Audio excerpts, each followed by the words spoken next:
Nope. All right. What's up, guys? We are back with another week of Cleats and Spreadsheets. It's what happens when you have two guys that take sports way too seriously. I'm Brady Keiss, Sutton Sabinash. and we are here with week 15 of Ooh, Cleats and Spreadsheets. milestone episode. Crazy, it's been 15. I know we say that just about every week, We do. that it's crazy that we're on This to this far next along. week. But hey, it's getting really exciting because we are getting closer and closer to the NFL season. Yeah, it's getting real exhilarating. I mean, Yeah. we've also talked about how this podcast has helped the down spot between Yes. Super Bowl and Super Bowl, the draft to training camp to Totally. preseason to the season. This has like helped fill in any of those gaps. And man, like we are about to be dealt the ultimate reward of our Yeah. patience, which is the Totally. season in what, 3 weeks now? So, and Yep. we've got some Yep. exciting topics and episodes coming up. So, Oh, yeah. I'm excited to see where the next few episodes get us. But today we're going to talk about our fantasy football dynasty draft that we had actually today as we are filming this. Um, this does come out on Wednesday, but the day that we're filming it, we did our fantasy football draft. A lot of stuff happened in that draft that we're going to get into, oh and then yeah, we're also going to get into our quarterback rankings of the week or for this for the season, this season. upcoming season. Yeah, for the season, not just the week, the upcoming season. We're going to tell you all the way from number one all the way down to our number 15th quarterback in this year's NFL league. And yeah, League. NFL fantasy football rankings. We got it. It's Um, exactly. but man, this is fun. As we kick off, we did just have our fantasy draft today, which we'll get into very Yeah. shortly. Um, First and foremost, just I always like starting with discourse now, just on some of the correspondence.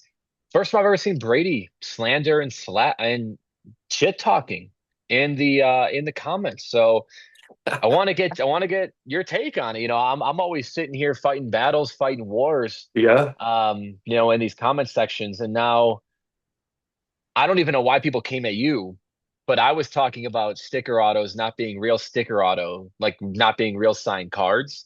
Yeah. And we had a few comments that said it's a lot to say when you're a banana ball player playing fake baseball. And I Yeah. was I like, see. ooh, that's I like a don't. horrible take, but I wanted to hear your perspective on it. I didn't respond to it. There, obviously. I honestly, I've read that comment multiple times. Oh I yeah. don't, as much as I think that was 100%. Well, I can't say that. I don't know if that was truly directed at me. Like reading the comment, the only way he would know that, obviously, if he looked at our bio in the, but he's talking about like fake things. He didn't at me or like say anything like about the guy. Like, I, was it truly at me? You were the split of the screen in that clip is you and your party animals jersey. Gotcha. That's why those people commented on it. It's why they never commented That's on it on a right. different That's right. post because it had you directly in the party animal. That's So yeah, right. it was Okay. 100% directed Okay, at you. that's 100% directed at me then. I guess I didn't that was my background that had the party because Yeah. I'm like, how would that makes way more sense. Yeah. To that, people have their doubts about what we do in Banana Ball. There's the haters, there's also the people that absolutely love what we do. I'm gonna guess that the guy that made that comment has never seen an actual game, has never been to a game. If you see what's on social media, does it look like we play a lot of baseball? No, like it doesn't. There are a lot of clips out there of us dancing, doing different TikToks, things like that. That is more the entertainment side. They don't actually get to see a lot of the gameplay. So what I can say to you guys that have not seen that, check us out on YouTube. Actually take a look at what a game actually is. It's free on YouTube every single time that we play. If you really, I want you to go check that out before you come at us saying what we do is fake. Because I mean, I think you can attest to this. You've been to games. It's a lot of fun. Thought it was a joke We, before I went there. yeah, we do I play. I had that thing of like, man, it's just like a Globetrotters league is this. Am I freezing again? Yeah, you are. All right, you keep talking. I'm gonna switch devices once and Yeah. for all. Yeah. So, I mean, with that being said, is like a lot of people, as Sutton was just saying, he thought it was is it a Globetrotter league? Is it this? Is it that? It's like, no, we're all playing to win. We have six teams in our league. We're playing to win, but we're also playing to entertain. it's just a different game that we've created within the sport of baseball. So yes, we are still playing baseball. 80 to 85% of us have played professional baseball at some sort of league. If those guys are doing it and are able to get past the fact that we're also entertaining, I think someone that probably has never done it should be able to get past that as well. Yeah, and that's a very amazing PC answer for sure. I think it's also the honestly, the accurate one. For me, I think more so it just goes to what we talk about, where people who eh, not even just people who like watch our clips. I think it's just honestly and I'm not going to come with any crazy hot takes this week. I'm burnt out of them, but it's just the way that people watch content and Yeah. just talk to people online in Mhm. 2026 is just, I'm just going to try to hit you where it hurts, whether it's true or not. And Yeah. like, that's why not probably in the best way, like I'll fight fire with fire, because Yeah. I tried starting with your way of what you just did, because you're completely right. But nobody who left, no, none of those people who left those comments are going to actually hear what you said and go watch it. Yeah, totally. They just have their narrative and they're just going to run with Yeah. it. And just, that was just their quick gotcha. I'm going to talk crap about this person. Yeah. I agree that you're completely right. And I'll 100% clip that, because that's 1,000,000% the accurate um, response. And it's 100% factual of how entertaining Banana Ball actually is. Yeah. Um, but I hope that the clip finds the right audience, because Yeah. Yeah. it's not those clowns. Yeah. I mean, that's the thing is like anything that's ever said, there's going to be someone, it doesn't matter what it is, there's going to be someone that either disagrees with you or doesn't Yeah. like what you have to say. If you don't like it, hey, there's five other people that do. It's like one Yeah. of those things is bad publicity, or is all, or bad publicity is bad, or whatever. I don't know what the saying is. You All probably know that publicity better. is good publicity. Yeah, Yeah. exactly. It's like, Yeah. whatever you want to say, thanks for watching. Yeah. Exactly. I mean, and if you even see like my responses, I've just started to be Yeah. hey, appreciate the engagement, or like Yeah. stuff like that. Like, Yeah. well, it worked.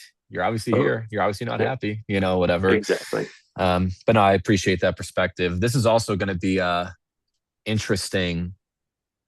That was an interesting flip, because I recorded to the computer and then switched to my phone. So there's going to be two recordings, and we're going to miss just a little of the Yeah. middle of what Yeah. you said there. Right. I was wondering about that because I heard it say it's Yeah, recording. recording stopped, and then Yeah. like Yeah. recording resumed. It's all right. See how it goes. Yeah. So yeah, Can I do you ask you want though? to? This is my Yeah, yeah. first time like using Ask, a phone. Am I ask looking me. at you? I'm looking at you. Does that look okay from the camera view? Do you want me like looking at the camera? Do you want me looking left, right? Like, I want to make I sure it looks like, okay. like what I say. I have done this every single time on my phone. So when you look at the clips, do you like the way that I'm looking at the camera? Always. Yeah, for sure. I'm not looking at the camera. I'm Yeah. looking like as if I'm speaking to you through the screen, which I'm pointing at your face right now, And I'm but pointing at your face right now. which So is off the screen. But yeah. now if I'm here, I'm looking at the camera. I I'm here. So like it looks okay how I'm talking to you right now. Like my eyes don't look like insanely off key or something like that. No, it's not like you're like Got it. I just wanted to make sure. I've no, never done it like this. no, This is you're good. like this is You're us good. figuring it out on the fly. So I Exactly. want to Yeah. make Yeah. sure. Hey, we're both in the mountains, right? Yeah. I'm in the Yeah. mountains here in Big Sky, Montana, Yeah. and you're in the mountains over there. Yeah. Where I live. So let's not dox my location. But yeah. Exactly. That's why I didn't do Thank you. I appreciate that. it. Um I want to talk about the fact that this episode now I've had the chance to not wear a hat. Now I've put a hat on, just because it's been funny that I'm starting to get insults. And I kind of like it. Other grown men judging my appearance. Like, It I don't happens. wear I don't wear a hat. I have a 5 head. Yep. I have, what kind of haircut is that, bro? I put on my hat normal, which on the computer, because the camera quality is a little less on my Mac than it is on here on the iPhone, I get, well, you have such a shitty setup and record and like whatever, because your face doesn't pop. And then I put the hat backwards, and then I'm some 30-year-old trying to be a teen with a Yep. backwards hat on. So like, Can't win. But this episode has got me without a hat on, and now they got me with a hat on normal, and maybe I'll flip it around just for good And measure. I'm going to bring something up off of that as well, because this is the first episode, I think, that you do not have a jersey on. I'm gonna meet you though. I do. Oh, you do It have is a jersey on. it's a soccer jersey that we had made for which is gonna be funny. Um for a soccer conference that we did for ESA. So we were Nice. Okay. for like soccer clubs and things like Oh, that, or some of our client base. that was in Um Baltimore? Yeah. yes. Yeah, yeah, Yeah, yeah. okay, I remember. I remember. We did a pod from there. Yeah. And this is the soccer jersey that they had So made cool. for our conference or whatever, of us No being the way. accountant That's at the awesome. conference. Yeah. So it technically is a sports jersey. There you It's go. just a Yeah. soccer one, Yeah. which I'm looking forward to. The what does this guy know about football? He's got a soccer freaking like esque jersey on or whatever. Yeah. So That's funny. um yeah. I So love technically that. still a I jersey. love that. I feel like I never get the comments. Like you said, this is the first time that with the banana ball I got the comments. But Yeah. like I feel But it like was I directed at me. It wasn't even like at you. It was saying like, well, yeah, but like I don't know, like it was on a clip that I was talking, and right. then That's the why I said I criticism didn't know if it came. was at me. Okay, Yeah. gotcha. So I don't Makes think sense. I mean, you've had some criticism on the Lamar Jackson takes. Yes, totally. Yeah. Totally. But But not that's anything like to that level of personal. right, It's more just right, calling of you like, course. this is an idiot take, or this is Yeah, this. Like nobody's yeah. came and like doxed your profiles. Like Yeah. I've had DMs now. Like Have you? we had, yeah, on Instagram, we've had the DMs. I showed you that the one guy Yeah, like liked my dead mom yeah, post and then yeah, literally left a comment like about her, like trying yeah, to taunt me. It's crazy out there, man. Like, yeah. yeah, That's I've had a funny. guy threaten to knock my teeth out. Yeah, Told him I'll see you when I get to Milwaukee. I was like, hey, I'm from there, buddy. that's I'll wild. see you Yeah, soon. I'm glad we're able to continue. Yeah, yeah. Um, but honestly, I'm gonna say this. This is actually an amazing like headspace that I got myself into post that clip, because even the one where we we got a lot of feedback, right? It was our biggest video, 100,000, views on the clip, where it was like, I wouldn't bet if the sun's going Mhm. to rise tomorrow at minus 8,000, minus 8,000 odds, because who knows, it'll be the apocalypse or whatever, just one of those fun off the cuff comments. This one was the most polarizing to people. This Oh yeah, last, this last two of them, honestly, even the yeah. sticker one even is Sticker getting auto. people. Anything that has to do, I think, with like calling out things that people have money, and it's like, ooh, Yes. we can touch a soft spot. Yeah. But what was really helping me to reframe is I don't know how I went down the rabbit hole. I think it was just like looking at some Brewers stuff a few days ago, and then I got to like Skip Bayless or whatever, and I was just going through people, talking about, I think, this last Brewers Dodgers series, and dude, people roast Skip Bayless under his things. Oh yeah. People roast Pat McAfee, and these guys are making tens of $1 millions a year. And I Mhm. know it's going to sound like obvious, but to me, it was really a reframe, because like I did take some, like, I feel to like respond to people. It's just my personality type, right? When people are like, Mhm. well, you have no viewers, you don't know shit, blah, blah, blah, like all this stuff. And then I'm like, wait, hold on. Let me take a step back and look at this. Skip Bayless has a tens of $1 million a year salary at the biggest platform Yeah. known to sports. And on all of his comments, like, you don't know shit. Oh yeah. But they just don't say you only have 100 followers. But they Yeah. still, so Totally. I'm like, we're never going to win. We just got to Never. talk sports and keep like, Never. I just was very like, but it helped reframe me, because, my personality type is that of Yeah. like, Totally. oh, if you swing at me, like, I'm going to swing back at you. Like, Yeah. that's just my demeanor. Yeah. And that was like a big reframe help of like, because I couldn't get back at that. You can't be Hmm. like, logically, well, we just started. And like, they're not going to Yeah. listen to that. They're just dig, dig, dig. Yeah. And Totally. I'm like, it won't matter. The same jokers are going to leave the same Hmm. comments Every time. when we're at 10,000 followers, at 100,000 followers. It's not going to make a Yeah. difference. We're just going to reframe it a little bit and Yeah. go for a different dig. And I was like, Yeah. that really helps me mentally to like not Totally. I mean, you feel know how that many edge. people dig at what is his name? Colin. Colin Um, Coward and yeah. I mean, I see videos of him everywhere, and it's like he'll contradict himself, and it's like yeah, you could just say anything at some point, you know. yeah, Um, yeah, totally. It's funny that 100%. It doesn't matter how big or how small you are. yeah. there's going to be the comments, there's going to be the hate, there's Exactly. also going to be some love. So Yeah. And I think what's really cool is that through the hate, we're starting to get real mhm, people that watch our stuff totally, because they see that like we're fair. And even if yeah, we make a comment, like a polarizing take of, you're broke and blah, blah, blah. And, like I can always fly off the handle a little bit, on those takes. But then when you get to discussing and like you get to the end of the clip where it says, it's a risky business practice. So to mhm, partake in it this is why I feel this way. Or with a sticker yeah, auto, when people are in the comments, they're like, well, I would consider that a signed watermelon. And yeah, I'm like, oh, okay, cool. Hey, if you keep it level, then hey, like I'm not mad at yeah, it. I just think it totally, stops at the sticker. But if you think that would be the same qualification, then hey, for me, like, okay, cool. Like yeah, I'm not going to tell you you're wrong because hundred this is percent, just my opinion. And if that's your opinion, then hey, yeah. I'm cool with it. There's So like, also and then we're people, getting people that respect that. I'm getting comments like, yeah, hey, like this makes sense that like, yeah, oh, so you like stop it here and I do this. And it's like, okay, right, cool. And then I'll see that person follow us. And I'm like, yeah, that's sick because we had a good discourse. And now yeah, they're like, hey, I'll follow this yeah. page. Like that's There's sick to me. definitely there is people out there that do collect or like to buy sticker autos. Like Yeah. it's a part of it. Like there's a lot of them Yeah. out there. So it's like, A hey, million percent. if you can get the guy that you want, and it's like, hey, yeah, it doesn't matter how they put it on there, Yeah. then all the power to you. 100%. And that's the thing. It's like in the clip, like nowhere did I say that like sticker autos are shitty.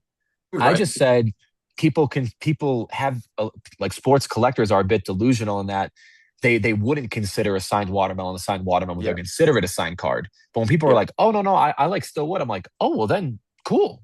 Yeah. Then that makes sense. I'm not talking to Totally. you specifically then. Like I'm talking to Yeah. people that would disagree on that because that's a big Hmm. topic in sports cards. So, Yeah. and yeah, it doesn't mean it's Totally. not cool. I definitely have sticker autos. I have sticker autos sitting on this Yeah. table right here. I could pull out. It's Yeah. That like, was the one that I got of the Reggie Wayne, and I'm yeah, like, hey, I don't care because yeah, I just I wanted a card of Reggie Wayne, and that one was yeah, cheaper. and sick, yeah, and like there's nothing wrong with that. And that's Yeah. and even going back and forth in some of those different, just some of the different dialogues too of, well, hey, I like to collect that. Or it's like I'm not shit. If you like to collect signed Then watermelons, like that's great. fucking sick. I have no Yeah. issue with that. Right. Totally. Um, and it's good when people can like see through, not even see through, just actually hear what we're talking about and not Hmm. just hear that and be boom, boom, boom. Yeah. And I think that's where we're seeing the audience grow and like we're getting the right people then because Yeah. Yeah. like they're seeing us combat the bullshit and Hmm. able to like, hey, these guys aren't just one, they're not just like, they're not what the narration in the comments are. Two, they're able to hold a dialogue and talk and Yeah. they're pretty fair dudes. Right. So Right. it's definitely been cool. And we don't spend too much time on it, but that was kind of my reflection of this last week was that of just more calm and more Hmm. like level headedness and Yeah. saying like, hey, there's a lot of cool in this. And hey, we're going to get shit talked about us Yeah. like All the time. all the time. If you make like I said in the last video, I'm learning quickly that if you make any comments, even just moderately negative, even if it's not like negative, but just like moderately not like glazing a player, you're going to get people that just attack you. It's just people don't 100%. have that intellectual ability to just Yeah. hear a differing opinion. Yeah. And for me, that in the first 2 episodes, it was so polarizing to me to have people push back and like, are you an idiot? I didn't say this or that. Now I'm like, no, they just really aren't bright enough to just have a dialogue. They like want to be mad. And hey, if that's the way that you want to live and listen to sports content, then by And all go means for it. keep engaging on our posts, Yeah. Totally. So one thing I want to bring up before we hop into the, um, I think let's do the rankings first, then we can get into the draft. Or I would do the draft first because we can kind of run through the okay, draft pretty quickly and let's do then the draft first. we'll But do one thing the yeah. I want to bring up before is I want you to talk about your Josuar Gonzalez because Josuar Gonzalez. Man, Josuar it's Gonzalez been because we had that one comment guy, the guy that you Nemo, my talked man. Yeah. back and forth. Because I gotta you follow guys up with that gotta guy. have some type of connection here now We because have to. he's been unbelievable. There's no shot that this man should not be the number one prospect in baseball at this point. And like, I'm not even once again, like I gotta make it known that if he was hitting 220 and I had his stuff, I would not be glazing him. I'd be like, damn, Yeah, like I picked the wrong guy. Like this is rather unfortunate. Like yeah. I think I literally picked the top prospect in baseball. Yeah. Like genuinely. Every single day that they have a game, the San Jose Giants have a game, I am Yeah. getting a message from Sutton about what Gonzalez has done in that game, and it's been incredible. It was a triple Yeah. here, triple there, home run off the Yeah. wall, this, that. Not I a mean, home run off the literally, wall because that wasn't. yeah, yeah. Yeah. But no, but I mean, he's literally, so I mean, he's got 3 or 4 triples this week.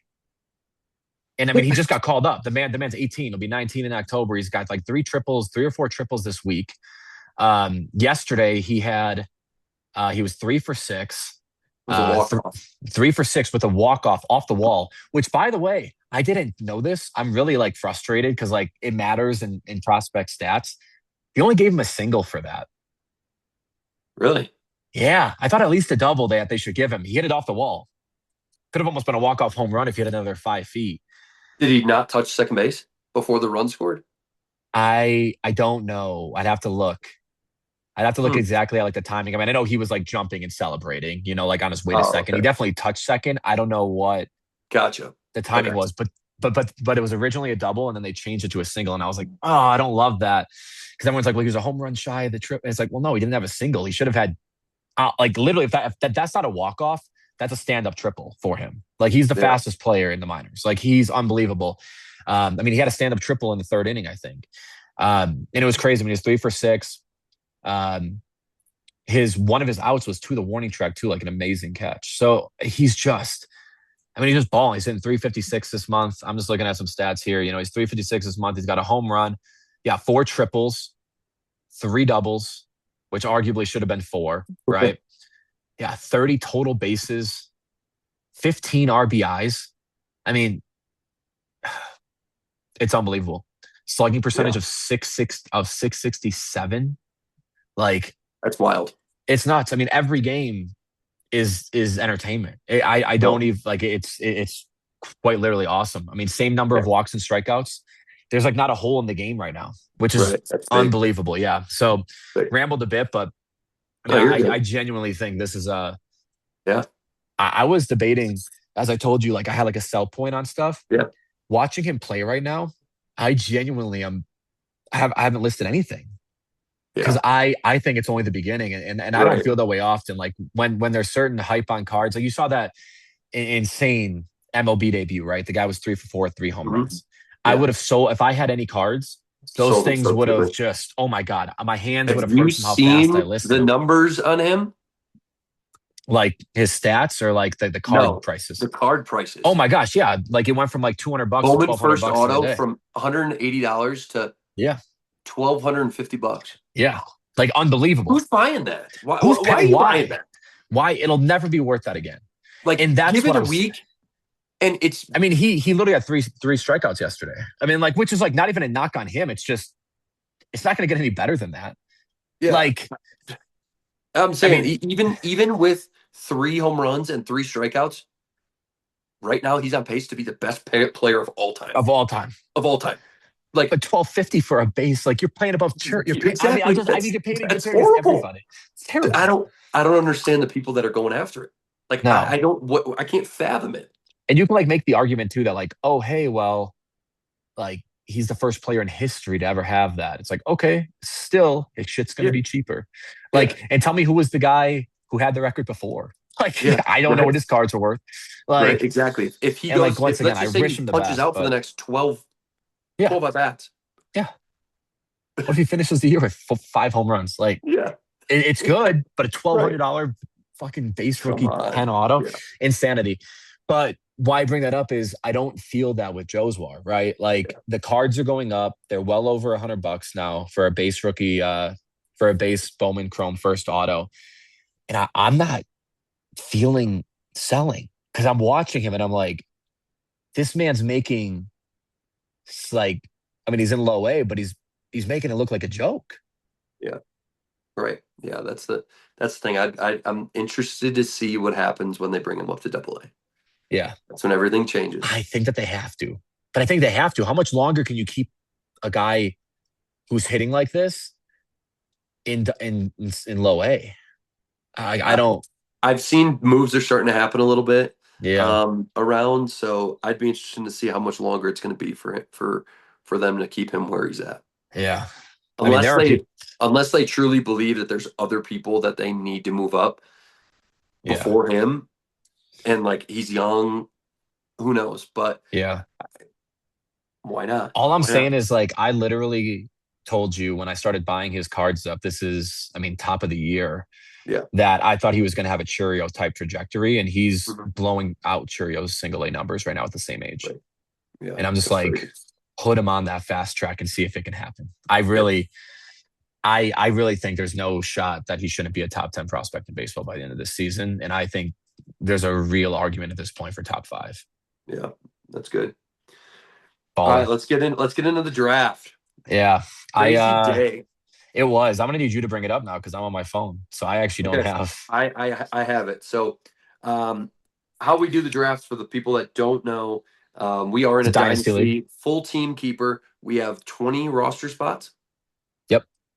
So it's a two round draft of free agents and rookies. So you can trade throughout different years, things like that. We've done future trades. I don't think we've ever went longer than a year No, on it's just trades. we just trade 1 year and we're One not the year, NBA trading hemorrhaging yeah, 6 years in the 1 year in future or whatever. advance. I think it happened this year was the first time like in this offseason that they did this year and next year, which like makes Technically, it, but it it's still technically technically it's the next year works. pick. Yeah. So So, but we started off, Sutton, you had the 1-1 after having a trade.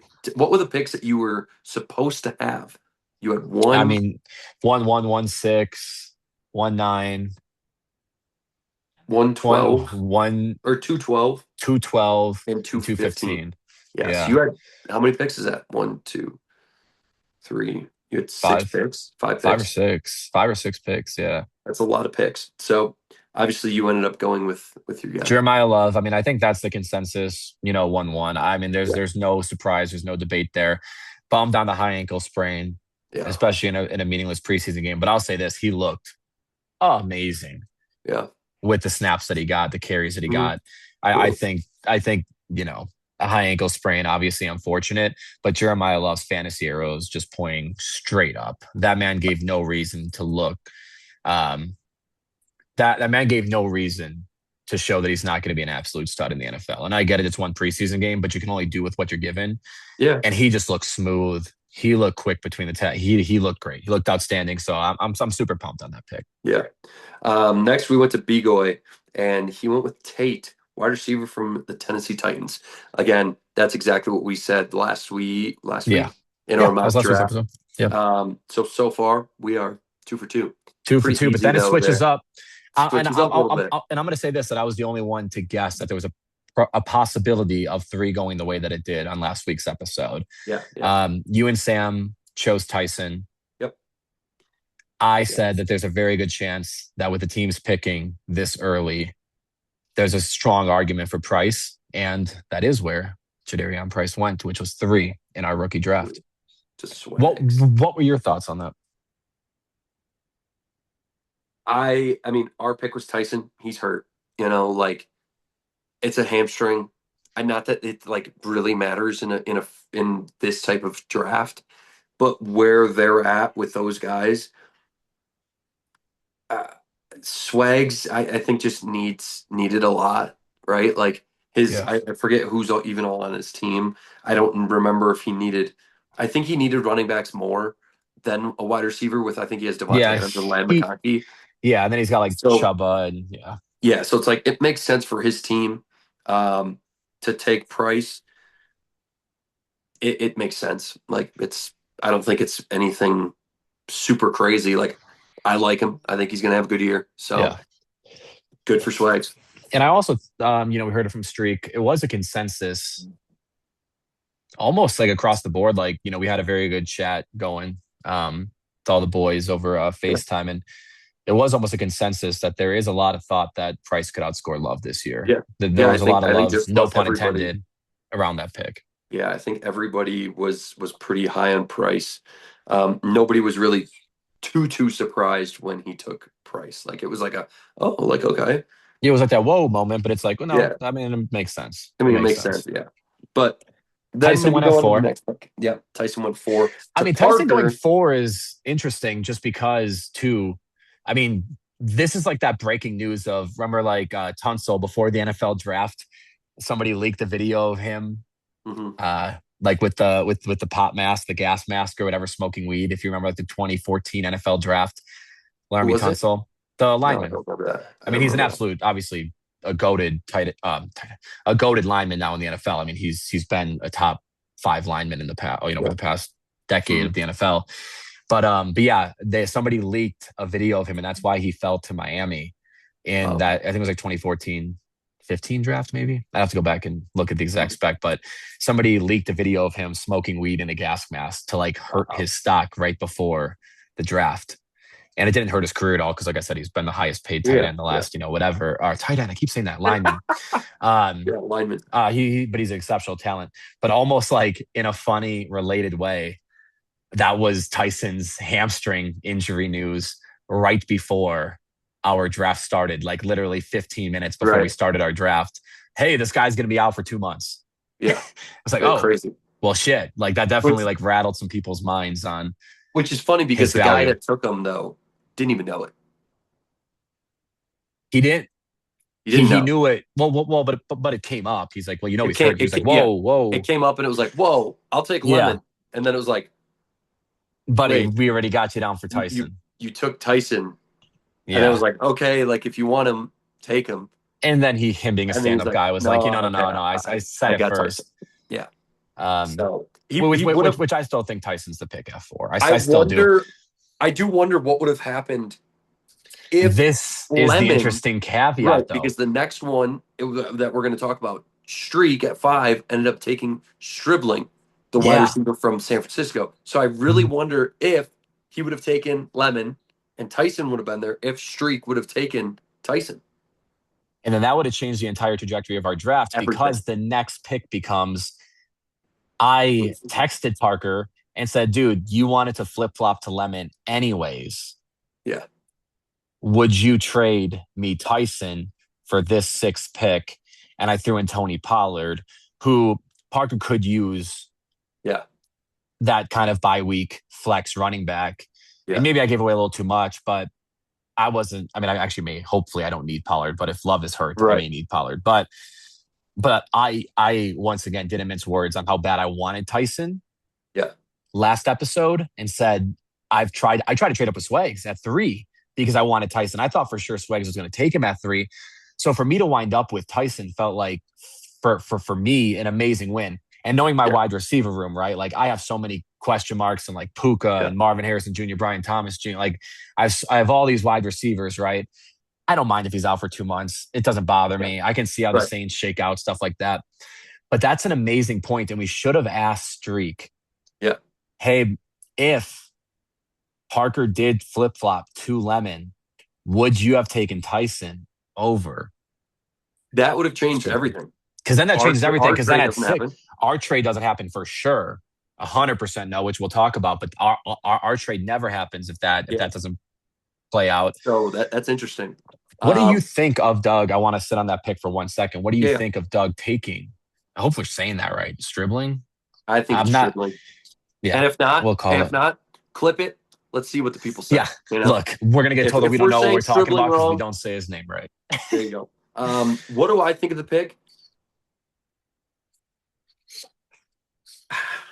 I mean, I expressed that I am not a fan of Lemon. But we also expressed how there was multiple wide receivers that we liked above Stribling. So to see him go at 5 when I thought there was other things that Streak needed was pretty surprising. Like that was the biggest one that everybody was like, "Whoa, that's a Yeah. name that we were not expecting." Yeah. But then but San Francisco, they've got old guys there, they've got injured guys there. Like you never know, It's one of those that he could go in there and he could be a dog and end up using Yeah. it. You don't really. I think there's a big question mark there, and if he likes him, great. If it works out, great. Absolutely. Give me 2 seconds here. How I just realized that I'm small in my corner now instead of it being 50-50. Like I'm like small in the corner. How do you get it to where we're split 50-50 on mobile? I never do Zoom on mobile. You probably just slide over. when I click on myself, No, slide the whole screen over. You just undid it. yeah, because I was safe driving mode. I don't know. Uh, Mine is just like I'm little in the corner and then you're the big screen. that's how it is for me. But remember, I'm recording this. So I'm nervous because it's recording on my end. If I'm Yeah, only going to be a small corner of the recording, like if it's just doing the screen recording. gotcha. So I'm Um, trying to figure out how to split the screen because I feel like that's kind of important. Um, yeah, I have no idea. Maybe nope. Uh-oh. oh, you're flipping. Sorry, I know this is like Yeah, amateur hour, I'm but not I'm I not want sure. to, yeah. Um, I'm gonna keep going though. So you're yeah, you're with good. dribbling, yeah. I think that's just the biggest question. And then I was Parker very going shocked with by that pick. I Lemon. can say that. That pick shocked the all hell out of me. Yeah. Everybody was kind of like not expecting it. And I think what we have heard, at least from a good majority of the league, is they did listen to our podcast last week. I And it's like, know. so that is what there's some of these names that it's like, did did they go based off of what we said, or like did they think, hey, this is where I can get this guy because of where they're going? Knowing we had like us, I mean, you had a majority of the picks. Yeah. Um, I had a pick. Sam didn't. Sam had one pick. So it's like the three of us had a good amount of picks in this draft, and the top three, you pretty much knew what was going to happen. So it's like after that, make something happen. You know? Yeah. Yeah. Yeah. I mean, I was just shocked by that pick. And I think, we said it in the last one that we knew that there would be some surprises, but that wasn't where I thought it was coming. Right. I thought that the first five was as clear cut as could be. And we thought then at six, I was pretty clear on what I was going to do with Conception at six. Mhm. Yeah. So, I mean, it changed the draft more than, I mean, that was that first major pivot. Like Price and Right. Tyson at 3 and 4 didn't do much, right? It Yeah. wasn't a huge deal. Yeah. But man, yeah, that changed the name of the game there. Because then did we talk? Number six goes to Lemon, and that's when that was the pick that you traded And then with I did the swap. Parker for Yeah. the swap So with Tony Pollard. yeah, Then so we it's go to basically a pick draft and number trade, yeah. 7. We go to pick number 7 with Which is Steve. another massive team 10, man. This I is I I truly, truly believe he could have gotten this guy after the draft. I believe so too. A hundred Like percent. I I fully was believe we could have went two shocked. rounds and he would have been able to pick him up on Wednesday when Yeah. waivers go through. Yeah. I want to clip this and say, do you think viewers of this clip that Cyrus Allen, I hope I'm getting his name right, had any business going 1-6 in a Seven, one rookie seven, 1-7. 1-7? Sorry. Did Cyrus Allen Jones, fucking, I don't even know the fucking guy's name. That's how bad this is.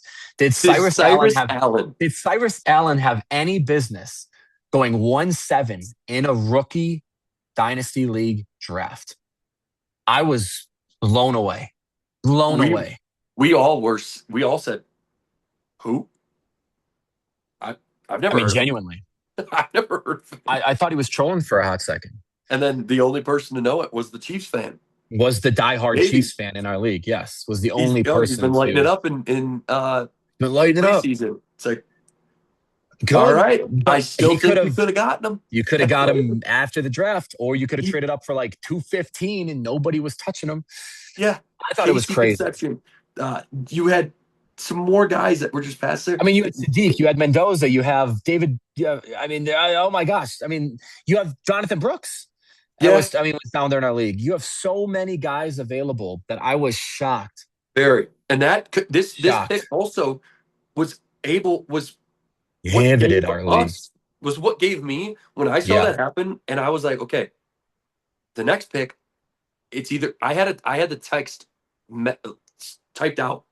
Once I saw that next pick go in, boom, Mhm. it was sent. Yeah. I'm like, okay, well, let's make it happen. It was insane. Yeah, that Allen blows my mind. I Nuts. fully believe could have been picked up after the draft. Yeah, 100%. I mean, that between Stribling, like we definitely talked about him. I think we had maybe him Yeah, we had him. beginning of I the think at second round, 14. like 14. So I like, think it was I mean, 14. from 14 to 5 is a massive jump, but we didn't Yeah, even draft, we didn't even talk nor about even this. in the honorable mentions did we No, talk about Cyrus Allen. didn't even talk. So for Yeah, him to go at 7, woo, that I mean, that clean knocked the socks off yeah, of the league and the trajectory of the remainder of the draft for yeah, sure. yeah. I fully believe you could like that seventh pick. Someone would have given their pick that's later and something for And something to move up. for him for that I pick. was But shocked. so now we go on to pick number 8, and that's Baby Al's. Um, He entertained some trade offers, but like yeah, honestly, I sometimes you just got to draft your guy. yeah, totally. I mean, yeah, I tried. Once I saw that happen again, it was like I knew who you were going to go after. Yeah. I was texting everybody before that pick that you had at 9 because as much as I said I don't like him this year, hey, I mean, I think we he's posted looked pretty 3. good. I think 3 of our clips last week were about conception. And he looked great in Yeah, the preseason game. He was also getting carries. yeah, I honestly think that his draft stock went up. I think he should have went at 5 that's after sick. seeing his preseason usage. Yeah, I was actually like mad and worried going into the draft that at 6 he was no longer going to be there because of what he put on tape this last weekend in the preseason game. yeah, Funny how just crazy. it went up in the fucking air and he ends up going 8th, 1-8. yeah, incredible. Insanity. And if I'll honestly go so far as to say too that if I didn't love Jordan Tyson the way that I do, I would have picked him at 6. I just I wanted my ASU. Yeah, I wanted my ASU guy. I didn't give a shit about the injury, but like genuinely, there was a real argument after seeing his usage. And once again, I know it's preseason, right? But like, it's hard to see guys like Lemon and stuff get picked over him now. I think he should probably be that 5th pick. yeah. But good pick. Good pick. I think that, I mean, Outstanding pick. it's gonna be good for his team. I think it's arguably, and we'll talk with your second pick with Sadiq, but I legitimately think that you can argue the pick of the draft is I like it. Conception at 8. I like it. I'm just pulling up the. Cause I'm like looking at his roster. I think he had DK. He has DK Metcalf, And Cortland then Sutton, and that no Pittman. So he has the and 2. Pittman. So Yeah, he that'll has all the definitely guys that help. had a horrible offseason. All of Yeah, his receivers are right. now battling another stud next door to them. So So that'll help yeah, bring some ease and a future. yeah. I think it's the pick of the draft. I think Cool. Conception comes in to be the pick of the draft at 1-8. Like it. On to the next pick, which was your pick until we made a trade here. I traded Sutton, Kyle Pitts. The first message was, "Hey, I want to trade you Kyle Pitts for the rest of your picks," which was Yeah. 9, 12, and 15. Straight up Kyle Pitts for those 3 picks. Got to the point where I'm thinking about it. I'm like, hey, I think that was fair, but if he says yes, I'm gonna have to drop someone. I know you like Malik And Willis. Hey, and Malik I was Willis. gonna and I was actually going to say no. I was gonna be like, nah, I'm just gonna take Mendoza and call it a day. Yeah. So there you go. So I was before you responded. You know what? I'll throw Malik Willis in there. We got a deal done. So I ended up receiving the 9th, the 12th, the 15th, ending up with the 9th, the 11th, the 12th, and the 15th. Well, So yeah, because you already had the 11th. yeah, exactly. So those are the 4 picks that I ended up with to finish out the draft. We'll But do an here I, analysis post draft on the entirety of the deal and what that looks like. yeah, But in the moment, and I'm honestly like sitting down with it, I'm actually pretty good with the trade. I've talked up Mendoza all offseason. I love mhm. Fernando Mendoza. I think That's who I ended up going with. Yeah, yeah. I think he's going to be an absolute stud. I really do. And I also think he's just a fun guy. And him and Kirk Cousins camaraderie is so fun, exceptional. I so fun. love it. It's a guy that I would just love to have on my team just because I would love to have Yeah, him on my team, right? yeah, And I think you easily got the best player in the deal. 100%. You got the first overall pick. You got the future of a franchise. And depending on what hype you believe, right? Potentially the future of the NFL. Yeah. Coming out of the trade, I'm not as right away. I was like, ooh, shit. Like we're in the zone, we're in the moment. Man, Yeah. like I should have just kept Mendoza. I can't say that I wouldn't accept it right now if you offered it to me. And my reasoning for that is I have an aging Travis Kelce. Mhm. We've not minced words on my inability to find a replacement tight end over the last half decade. I've tried and struck out time Yeah. and time again. And realistically, I would have done what you wound up doing, right? I would have gotten Mendoza and I would have tried to swing for Sadiq on the back end. Mhm. I, looking at my team, Pitts is an immediate upgrade. Now, I'm not going to, Yeah. I know I've talked about it. I'm not going to necessarily play him a ton because I'm going to play Kelce Yeah. just because I love Travis Kelce. But like knowing that I have that guy is Yeah. just a bolster to my, to that starting offense. And I, once again, have been very open about how much I like Malik Willis from a fantasy perspective. Now, I think he's a 1 to 2 year rental. I don't think, he's Miami's long-term answer at quarterback. But in a year where I have an aging Stafford, Mhm. Jaden Daniels was injured majority of last year. We're going to talk about quarterback rankings here in a second. I do have him high. I have high hopes for Jaden Daniels. I also have high hopes for Stafford.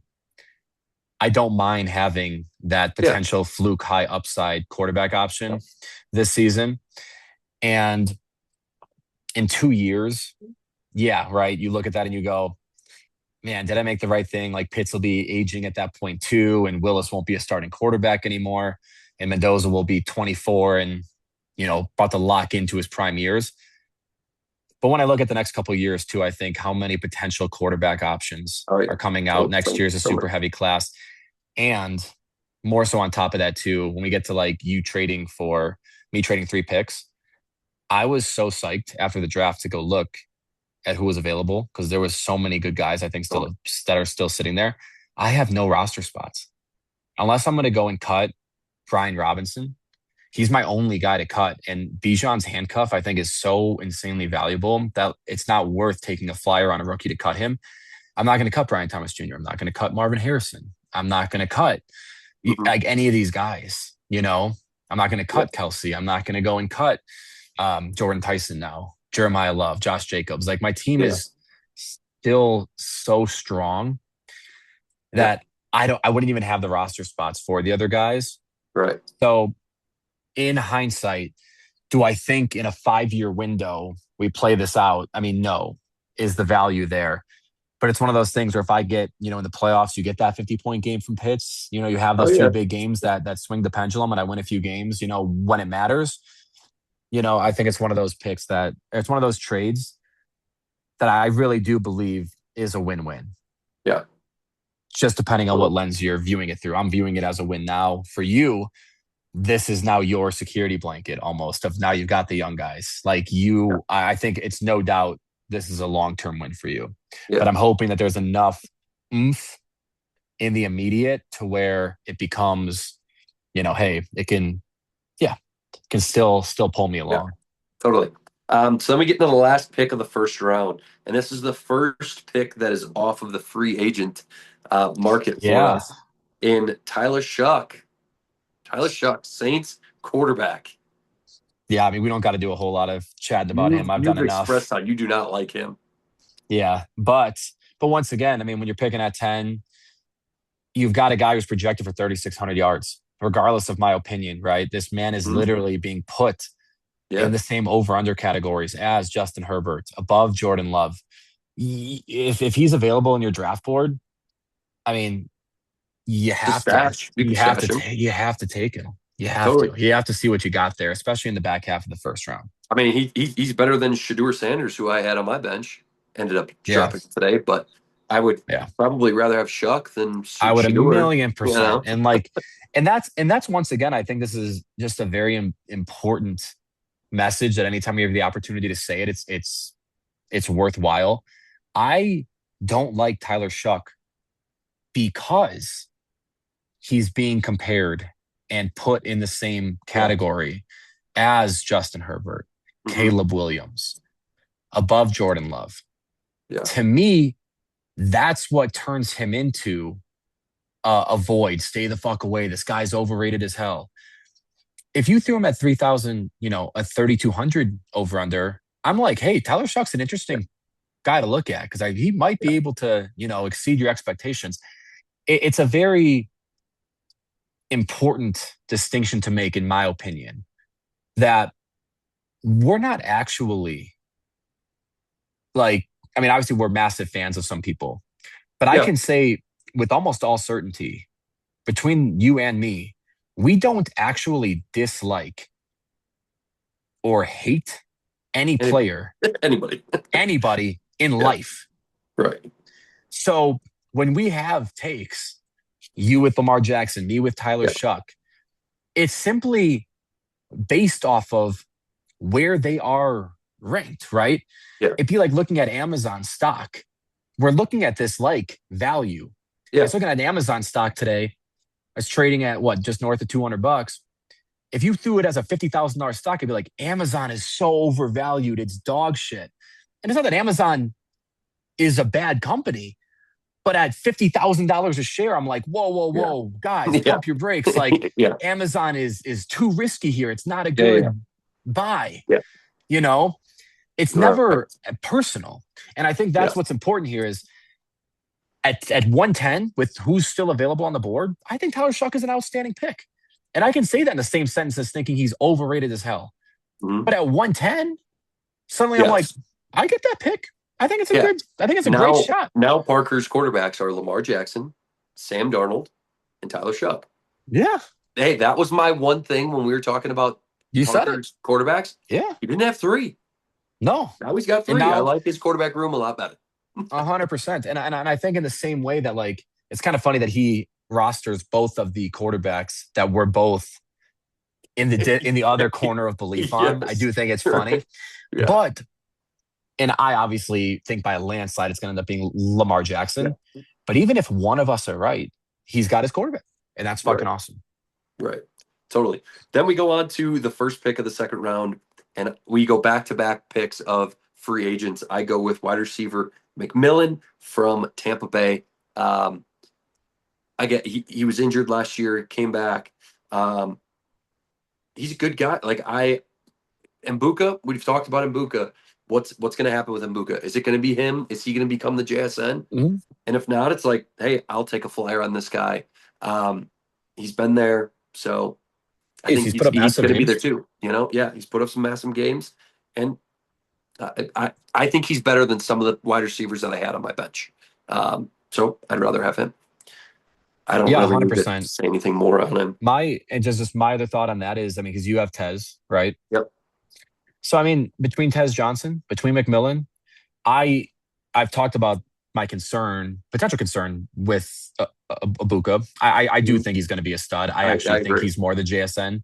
However, I brought up the potential for concern, but I've also said I think Baker Mayfield's throwing 30 touchdowns plus this season, and I think he's going for 3,750, if not 4,000 yards.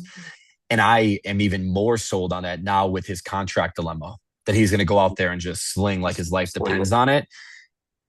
The number 2 in that offense, whether it's Tez or McMillan, you now possess. And I think that's exceptional, especially once again, when we're talking draft spot at the first pick of the second round there, who is playing in a better offense with a path to more targets?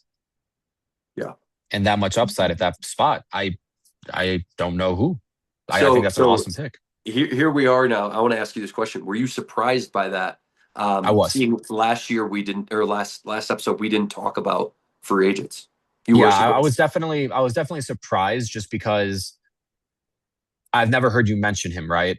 I actually thought that he was a guy that I might be able to kind of skirt by later in the draft because I thought he's not a big enough name and everyone's usually wrapped up in the rookies, where I thought he is a veteran that maybe could slide and I would take a flyer on. So, I thought it was an exceptional pick, but it definitely surprised me for sure. Yeah. Good. Then we go on to pick 12. This is now the second pick that I got from you. And I went with Sadiq, tight end. I got rid of Kyle Pitts. seeing how that went, I'm like, hey, I'm going to take this tight end, the number one You tight have end to. that was Look, I mean, available. this is Went with Sadiq. this is this is an exceptional pick again here. I mean, we've talked about Sadiq and some of the concern. I mean, you voiced it Mhm. yourself. I voiced Yeah, it. It's the exact same thing that we just talked about, which is at like 1.6 where he's going. I don't love him. I yeah. think it's too high. I think there's too much. There's not enough meat on the bone. Hmm. You throw him at 12, and I'm like, this is up there with conception for the steal of the draft. Yeah. Yeah. I think it's literally the second best pick of the draft, bar none. And do I think there's, he had sports hernia surgery, I believe. I know he's been battling some of Hmm. that, so he's a little bit slower getting going. Um, but man, it's a first round tight end Yeah. Yep. in the Totally. NFL. Getting him in the second round of our rookie Right. draft. Our rookie draft. I mean, this is second best pick in our draft. Yeah, I was pretty excited with those, having where I was at now with 3 picks so far in this draft. Pretty excited to have him at 12 once I saw that he fell. Going into pick 13, next guy that's off the board. How many games has this guy played?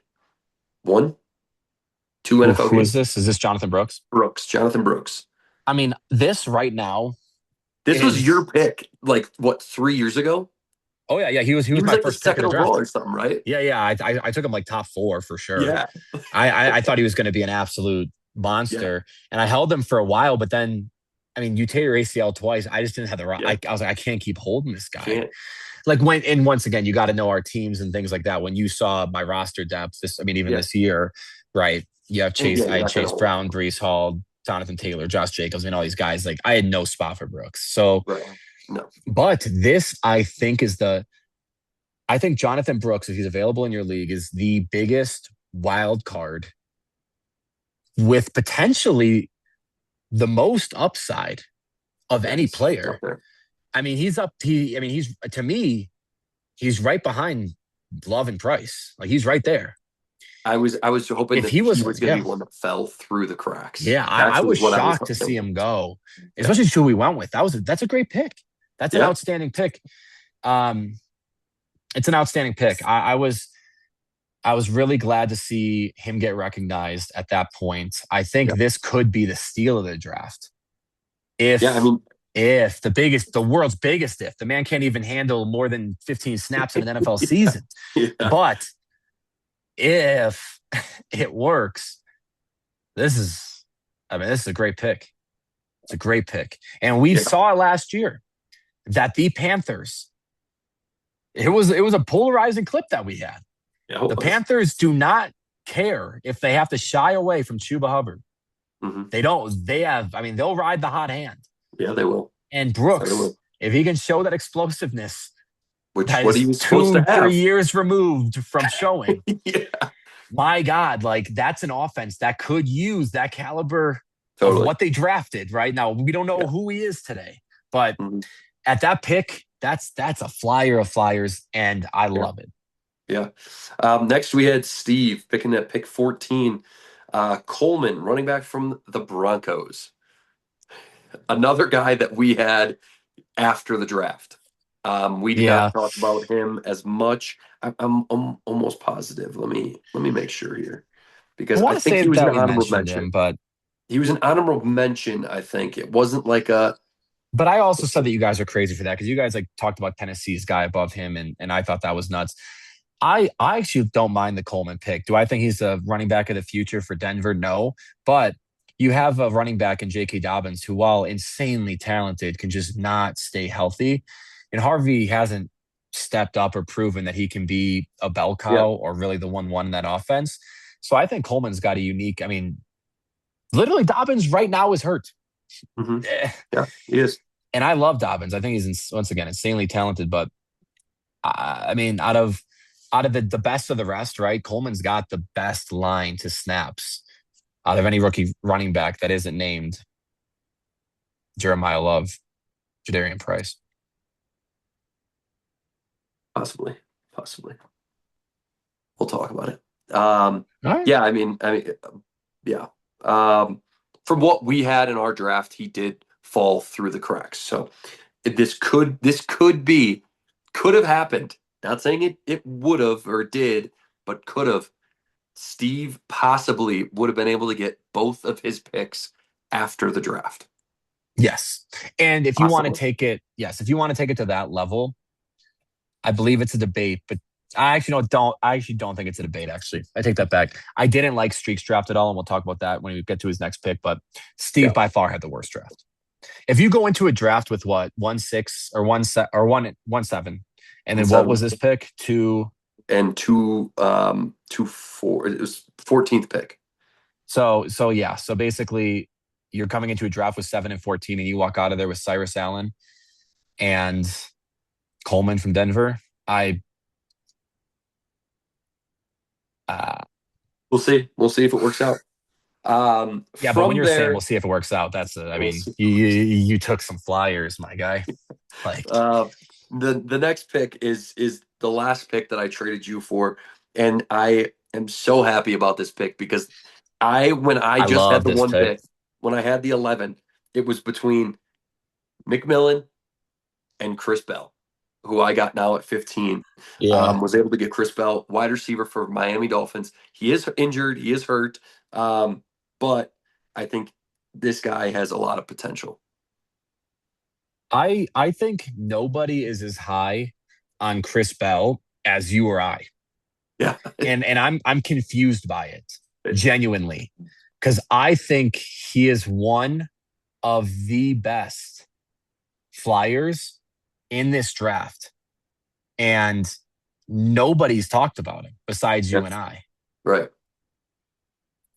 I don't get it. I think you stole a potential number 1 wide receiver on an NFL offense in the 15th pick. 15th pick. Yeah. Man, I'm happy with it. I would be stoked. Moving on to pick number 16, Streak with Singleton, running back from Tennessee. I hate this pick, but for the reasons that we talked about last week, right? I'm not a fan of him. Yeah. I don't think he's insanely talented. And I think this is a team where they've proven that Pollard's their bell cow. People have thought Tajay Sharp could be like, he's going to take snaps from him. He's going to take snaps from him. Like they don't waver. I think at best case scenario, you just drafted Tajay Sharp 2.0. And worst case, you got a guy that's just never, that's going to be Trey Benson. He's just never going to play. It's just not going to work. I don't see the Titans. When we're talking this time next year, the Titans have another running back who's going to be their focal point, who we're going to be talking about, and we're going to be glazing and hyping up because he's going to be the one in an offense that has Cam Ward, that has Tate. Yeah. And he's going to be the running back that can put it together, and it's not going to be. What's crazy to me is that there is guys that we still see on the board, and a pick like this goes out. Yeah. I think that there was more. There was a guy that we talked in our draft last week that was a first round pick. Still. We haven't mentioned him yet. No. So, yeah. So that's pick number 16. Moving on to pick number 17, Parker with Woody Marks, running back for the Houston Texans. I don't like it, but I don't hate it. It's just not.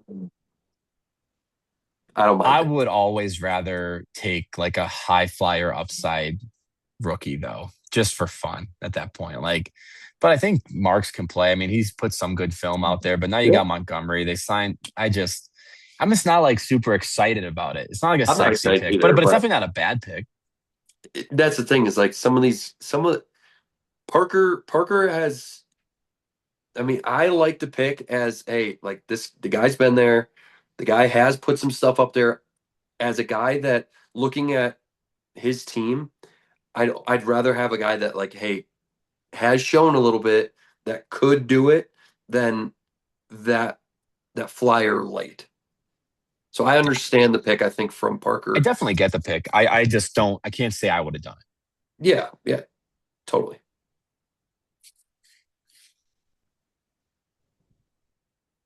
Just looking at his team here because now he's got Yeah, I mean, it is kind of weird because he did trade for Pollard as well.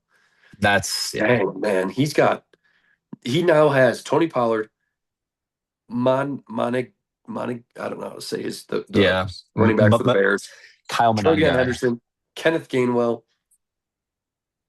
Kenneth Walker, Ashton Genty. It's a weird backfield with him for And sure. he's got to cut someone to put this guy on there. So we'll see if he even makes the team. Yeah, Honestly. yeah, literally. Next on pick number 18 with Swags, Higgins. Was it Jaden Higgins? Jaden Higgins. I was Jaden surprised Higgins, by this pick. wide receiver for the Houston Texans. I mean, I had him all last year. I get the upside. Yeah. Massive receiver. I just don't like the offense enough. But maybe with Montgomery there, a good running back. If Stroud can return to rookie form, dear God, but we've been asking that for 2 seasons, 3 seasons. Here's the thing. These last 4 picks, 3 of them are from the Houston Texans. Yeah, insane. Wild. So a lot of flyers out there for Houston. We'll see what happens. Then we go to pick 19, Sam. He takes Boston, wide receiver for Cleveland. This is a guy that we were debating on going higher. So Sam gets him late. Good for Sam. That's something that he talked about. Boston Yeah. was one of his guys. I mean, I think this is once again one of those potential where you got him, potentially one of the best picks of the draft. Yeah. Just for pure landing spot. I mean, it's a guy that you could argue. We talked about the love for conception, but you have a guy that's got a potential chance at being a wide receiver 1 or a wide receiver 2 in an offense, and you get him that late. Yeah. I mean, like seeing Higgins last year, I'd rather take a flyer on Boston Right. than Higgins in my mind. I'd rather take the shot. Totally. And then we get to the last pick of the draft with a guy This that I shocked traded for a us. long time ago. Tank Yeah, Dell. this He's I back, baby. I thought I'd never hear this name again. See, I disagreed with I you. wish Tank Dell all the best. I think he's an insane talent, but Yeah. man, I was shocked to hear his name called. See, I'm not. If I'm not as surprised as you are at seeing some of the clips of him run routes. He looks pretty good. He looks pretty good.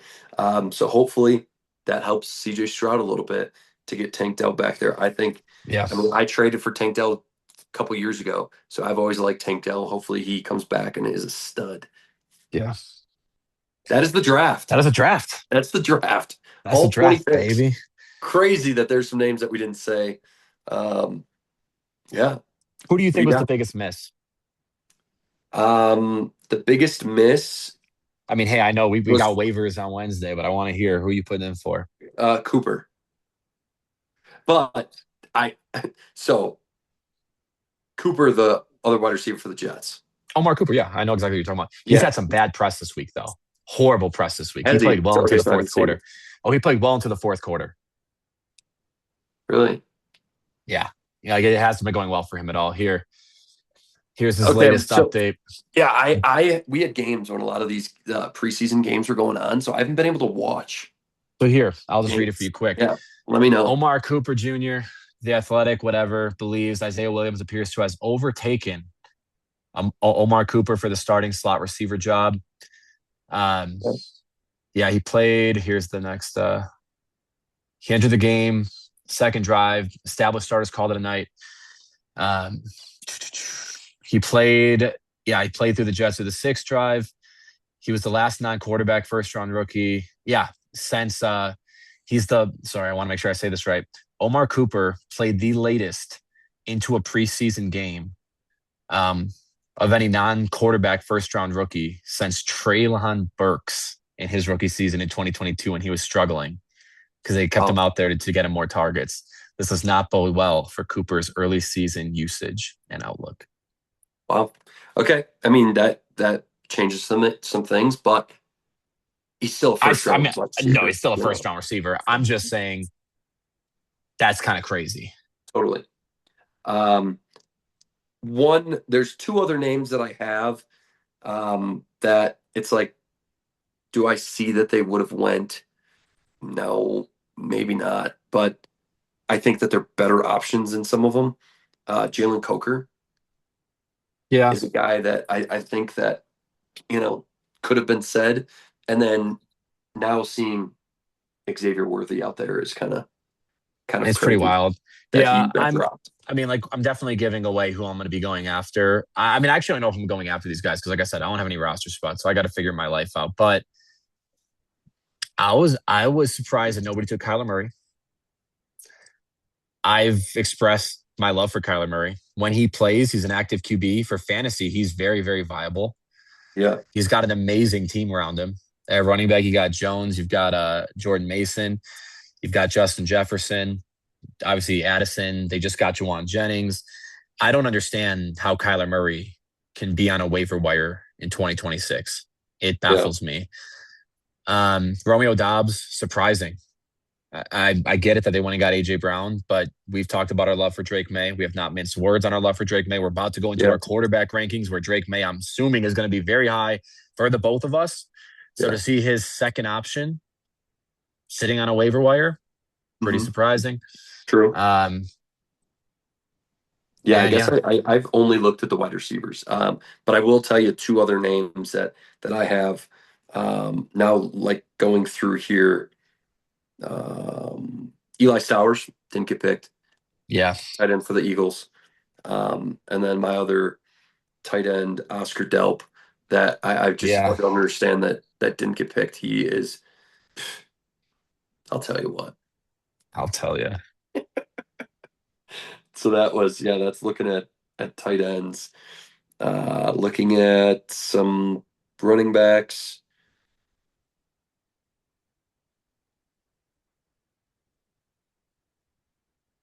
No surprises there. No No, I surprises. mean, like in a draft where you're having Singleton being taken, right? Yeah. I, I just, yeah. The only guy that I could see down there, once again, like, and I don't think it's even a draftable guy, but maybe that's somebody could go for on waivers, is Lloyd. But honestly, probably nobody else should go from except for me because it's Jacob's handcuff. But like, Yeah. I There don't is know. one guy that I am putting in as a running back All to right. waiver. Is it Keaton Mitchell? It is not. It is not Keaton Mitchell. It Interesting. is a different handcuff. Okay. I'll just say it to you. That's all George good. Holani. Oh, the Seattle guy for sure. Yeah, Seattle. So if I get him, great. If not, whatever. I'm not No sleep bent out, lost. I'm not bent out of shape. Let's get into these rankings, buddy. Let's do it. Let's do it. We're on to the quarterbacks. We're gonna do 1 through 15 quarterbacks.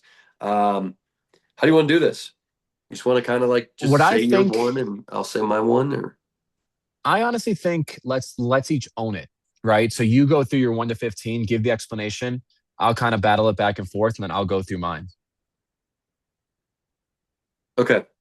All right. I'm down to My handle it if you want to go 1, but then I can see it getting confusing. Like, okay. oh, I I'll already go. brought him up, or he was my. I'll give my 1 through 15 here first. My number one fantasy quarterback is gonna be Josh Allen. Um, he was the number one last year, number one this year. Not much is changing with him. Averaged 22 points a game last year. I see him still being the number one quarterback. Number two, I have Drake May. Drake May averaged 21.1 points last year. Again, we've expressed our love for Drake May. I think that is probably your 1 and 2 as well. We'll see. You haven't said anything, so I'm interested to see. Then it goes to my number three. Do you want to add anything on those two? So, I mean, I think it's actually a good breaking point. Let's just rock it like that. I kind of like the way we're doing it.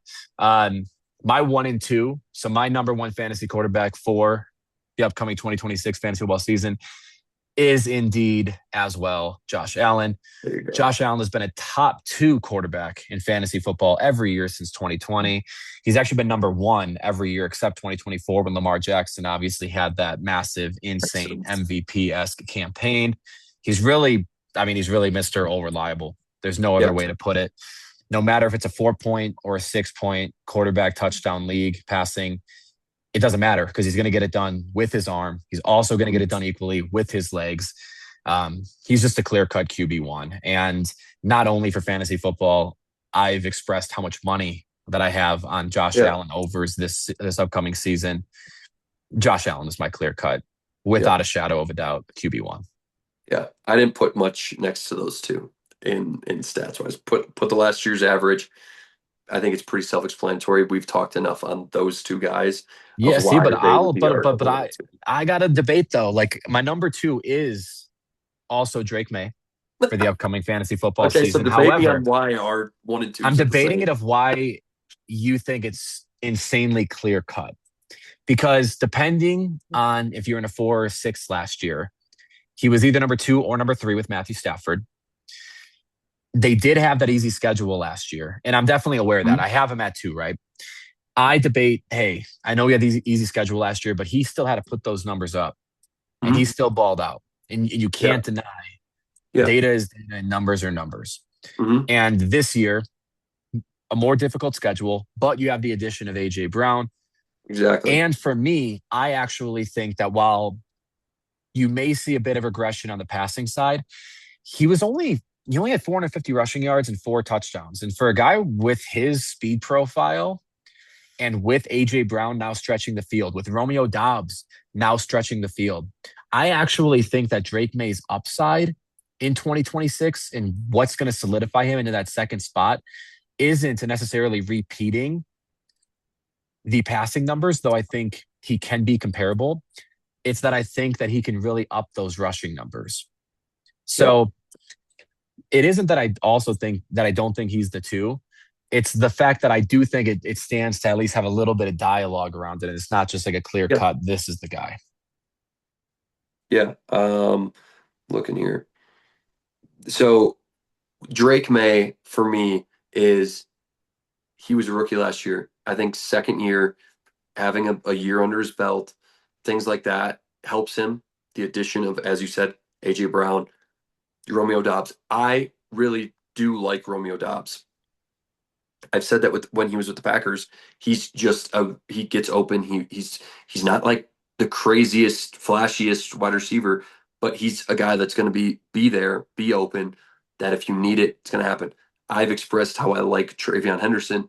I think there's a lot going good for the Patriots, and it's just going to help Drake May, especially with them. I think being a good football team, being up, just winning games with a young quarterback helps. Last year, he had a 72% passing completion percentage. Like, that's massive. Like, taking care of the football, completing passes. I think he's a good quarterback. Agreed. So that's why I got him at 2. Who is your number 3? My number 3 is Joe Burrow. Joe Burrow is my number 3, and so here's my thing. Last year he had 17.4 points in 8 games average. I think you give him a full season, I think that number is up. I don't think that number is what he would be at through a full season. This year they do have the 3rd easiest schedule in the NFL. So Joe Burrow has been a good quarterback for fantasy when he is healthy. I think that puts him at number 3. Again, full healthy, everything like that. I put him at number 3. But I can't disagree with a lot of that. But my number 3 is going to be Lamar Jackson. Just a stud. Here we go. I mentioned earlier when talking about Josh Allen that this is the man who literally is 2 years removed, 2024, number 1 fantasy quarterback by a nice margin. Honestly, the only reason that I have him at number 3 is because of the injury concern coming off of last season. Sometimes when you see a guy start to break down a little bit, it can be a recurring issue. However, as I go through these picks, you'll see that I am not ranking these guys with the thought of them getting hurt. Yeah. I'll make mention when it's like, hey, I think you should cuff this guy with another, like top tier quarterback. I believe that with Lamar Jackson. However, continuing on that, I have more confidence in Allen and May staying healthy, but I just see him bouncing back. And even when he was healthy last year, I do get the counter argument against Lamar Jackson. He is in the same boat that you just mentioned with Joe Burrow, that he averaged like 17 and a half, I want to say, points per game when he was healthy last season. And I believe that injuries had a ton to do with that. But I'm for Lamar Jackson, I'm just throwing out last year. I think Derrick Henry, Zay Flowers just signed a massive extension. They've got that exciting rookie in camp. I still think he's going to run a ton this season. All in all, just with everything Lamar Jackson has done, I very much looked at this too, that if all these guys are on the board, who am I drafting in fantasy in a redraft? And I am not taking anybody else over Lamar Jackson than Drake May and Josh Allen. So he has to be my quarterback 3 for this season. There you go. Really smart move, by the way, with closing that. I was going to text you, but I can't because of my phone thing. I was like, you got some hot legs behind you. Yeah. I once he stood up, he's changing. I'm like, all right. Yeah. So I have him not in that position, and I'm not going to tell you where I have him, but I don't just have him in there. where we don't have to debate where the other guy goes. Okay. Just move on to your number 4 quarterback. Number 4, I have Trevor Lawrence. Trevor Lawrence at number 4. Last year. Holy shit. This is the highest place I've ever seen Trevor Lawrence. And this is utterly shocking to me that I can't even let you describe it first. I need to express that Trevor Lawrence at number 4 is unfreaking believable to me. Okay. Holy crap. All right. Give me your reason, but my okay. Lanta. So here's my thing. Last year, we're going off numbers a little bit. Averaged 20.6 points per game. Okay. Last year, he also had 4 games under 15. I think that with this year, a lot of that happened with the, some of the wide receiver play was lower last year. We have both expressed how Trevor Lawrence is going to do well this year. I think having a more established, better wide receiver, not better because it's the same wide receivers, but more the ability to catch more. BTJ, we believe, is going to be back. A better BTJ. Yeah, a better BTJ. With Jacoby Myers and with Parker Washington has proved. Who's proving, and you're seeing it in preseason that, hey, Parker Washington is kind of taking that next step up. I really like where Trevor Lawrence is going to be. All eyes are on him. So I have Trevor Lawrence there. I believe that it's real. I believe this is going to be the year of Trevor Lawrence, and it's going to happen. He's always been, the talk's been there, and I've said it with sports cards. I've said it from Trevor Lawrence that this year is the year of Trevor Lawrence. So I have him at number 4. Wow. I was not expecting that. That's the first one where I went, what? That's crazy to me. That's good. All right. That's good. I like it. No, I love it. So my number 4 quarterback in 2026 is Joe Burrow. The injury risk is obvious here. There's no way to mince words. I do believe that Joe Burrow gets way too much slack for how many games he misses. Point blank. Even though we haven't brought it up in the clips, and people always like to remind us when we talk about Lamar Jackson potentially negatively that, well, Joe Burrow's always hurt too. Even though we never say it, I don't disagree. Joe Burrow is always hurt. But as I said, it's difficult for me to create rankings around, well, this guy's going to get hurt. Well, this guy's going to get hurt. My thing is draft the best players. And if you're drafting a guy like Lamar Jackson, like Joe Burrow, I'm going to talk about a few other guys when we get down into these rankings. If you're drafting those guys, then and I literally put a note in here for my Joe Burrow note, is if you're drafting Joe Burrow, draft a QB rank between 12 and 16.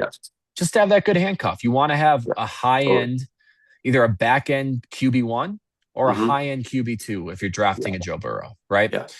However, and I think from what I've seen, because now I've done some mock drafts with some guys that I'm going to redraft with, I think that there is a quarterback that you can get for some great value.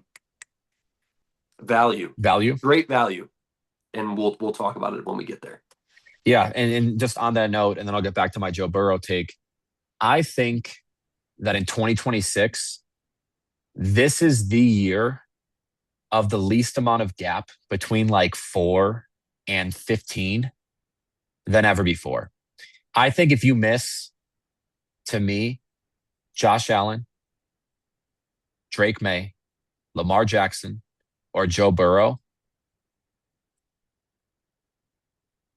take a step back, relax, because you're anybody you get between like 5 and like 13, I can see being pretty interchangeable. Yeah, yeah. There was definitely going through this. It was like, man, This was hard. I could This was put a him there. really I could hard put him there. exercise. I could put Yes, this him was a there. really difficult exercise Yeah. of ranking QBs because I was could argue yeah, for for all of for us. a lot of these guys. This was our first time fully sitting I've down. I've I've never done this in my life. I've never Never created done like a it. 1 through 15 fantasy Never ranking. done I'm it. pumped to see how it turns out. Exactly. So going through it, I was exactly that. Very pumped to see where your head's at because I know Yeah. this is both of our first times Yeah. giving our 1 through 15. This is Yeah. a lot. This is a lot of quarterbacks. It's a lot of Also good quarterbacks. a lot of good quarterbacks. Exactly. So now we're moving on to number Oh, I still got to 5. finish my Joe. I still got to Oh, explain my Joe Burrow number 4 pick. We just true, got a true, little true, sidetracked there, true. but I'll just finish up by saying I think that you cannot have in any rankings Joe Burrow lower than 4 because even if he doesn't stay healthy, handcuff him with a quarterback, between 11, 14, and 15. Make sure that you're smart that way. There's enough good quarterbacks on the board to pick him up and pick up that slack if he gets hurt. But the upside is unbelievable. You have the best Mhm. offensive weapons in football, and I'll debate anybody on that. I know people can mention the Rams and some other teams, but between Jamar Chase, T. Higgins, Chase Brown at running back, I just think this is an exceptional offense, and Joe Yeah. Burrow's an exceptional talent. Um, like I said, he had the same struggles last year with Lamar Jackson. They're battling injuries, so their points per game is a bit skewed because they're leaving some games early. They're obviously trying to play banged up. But I just want all these guys to stay healthy. I think the NFL is such a better place when these guys are healthy. So yeah, all these Yeah, rankings are justified on what the upside looks like, and that's what makes Joe Burrow my number 4. totally. Moving on to number 5. I have Matt Stafford at number 5. Matt Stafford is my 5th pick. The only thing from Matt Stafford is that he's getting older. Like he relies on his arm. He's not running. Last year he didn't run. He had 29 rushes. Like that's not his game. He threw the ball 597 times. Like Oh, that's a lot of that's a lot attempts. of arm. That's a That's a lot lot, of arm use. right? It's almost 600 attempts, which is like I'm looking at it. There's only one quarterback in the league last year that had more than him. So Matt Stafford, they really haven't changed much with having Puka, having Devontae Adams, having Kyron Williams. yeah, like, and I think that with the addition, now this is a little bit different. The addition of Myles Garrett, the defense upgrading a little bit, it makes it easier for quarterbacks. Yeah, It does. So, yeah, I have him at number it's a better 5. team. Yep, I have him at number 5. I don't hate Stafford at 5. My number 5 quarterback of the 2026 NFL season, Philadelphia Eagles quarterback Jalen Hurts. It's not the sexy pick, I know, Uh, but this guy has been a top 6 finisher in 4 of the last 5 years. Last year was his down year, and depending on QB format, he was 8 or 9. Once I look at him, same thing as like good old reliable. It's a good team. It's a solid offense. I really don't see the AJ Brown departure being too much of an issue. Not that AJ Brown's not a stud, but their offense wasn't like reliant on AJ Brown being this exceptional wide receiver. He gets it done with who's in the game. And there's no denying the man's rushing ability. Last year was once again a down year, and he had 8 rushing touchdowns. So we're in a 6-point touchdown league for passing, but for a lot of leagues, when you're talking the 4-point, that boosts his upside. I just can't. I can't argue with the data of being a top 6 finisher in 4 out of 5 years straight of fantasy football, and your worst year being 8 or 9. If I'm in this spot and I'm needing the quarterback in that 5 slot, there's nobody else who's available on the board that I'm picking over Jalen Hurts. I now have two guys that I don't think you're going to like where I put Shit. them. But I have reason to believe they will be in this spot for a reason. Number 6, going on number 6. My number 6 is Caleb Williams. Caleb Williams, and it's funny because I still have not said one name, and I think that's in your head a little bit. Caleb Williams last year, 19 points a game. He had 5 games under 15. Again, another year under Caleb Williams' belt. I really like how Caleb Williams has become a quarterback. It was like watching him early on, late in the game, would crumble. As the seasons went on, or the season went on, he became more relaxed. It seemed like he just became a quarterback. He was able to Yeah. run the offense the way he wanted to do it, and with or not Romeo Dobbs, Roma Dunze and Luther, Luther has become like they have a two-headed horse there. So Yeah. it's like And you I got like Loveland. Caleb Williams there, and you have Loveland, Swift out there. He can run, things like that. 5 games under 15. I don't think that happens this year. I have him at number 6. I don't hit it. My number 6 quarterback is a man that I think just deserves to be back in this discussion. I think the slander over the last 2 seasons, some of which for play, some of which for team performance, and then last year an injury, justified? Perhaps. But I think the narrative gets corrected this season, and that is the GOAT of this generation of football. My number 6 QB this season is Patrick Mahomes of the Kansas City Chiefs. Do you know who were the top 4 QBs last season in points per game? Yeah. Do you want me to say them? Yeah. Josh Allen, Drake May, Matt Stafford, and Pat Mahomes is 4. Patrick Mahomes. Yeah. Then he got hurt. Yeah. But he was balling. And I know Yeah. the season wasn't sexy, but he was balling. Mm-hmm.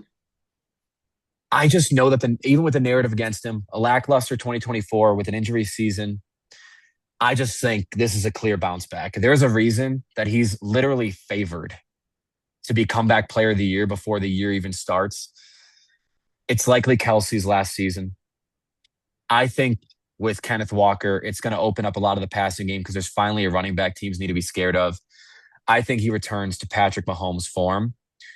And all he literally has to do is maintain the season that he was playing at last year before he got hurt. And he's a top 5 player. So I think if you're getting him at 6, I think you should feel great about it. Gotcha. Move on to number 7. On the 7. All righty. This is good, man. This is great. This is going to get crazy because this is going to get crazy because this is already crazy. Like, we're not giving enough attention to how crazy I think this actually is right now. Like, we only have 2 guys alike. 2 guys alike. Yeah. But we do have the top 2 guys alike. But after that, I don't even think we've mentioned the same play. We Burrow, but we had him flipped. But this is nuts that in the top 6, only 3 of the guys, only 50% are similar. The same. My next pick is Jackson Dart, which is probably surprising to you. But in 14 games he played last year, he averaged 17.6 points per game. Let's put him, I believe he can up that. We're putting him at 19 points per game this year. That's what I'm putting him at.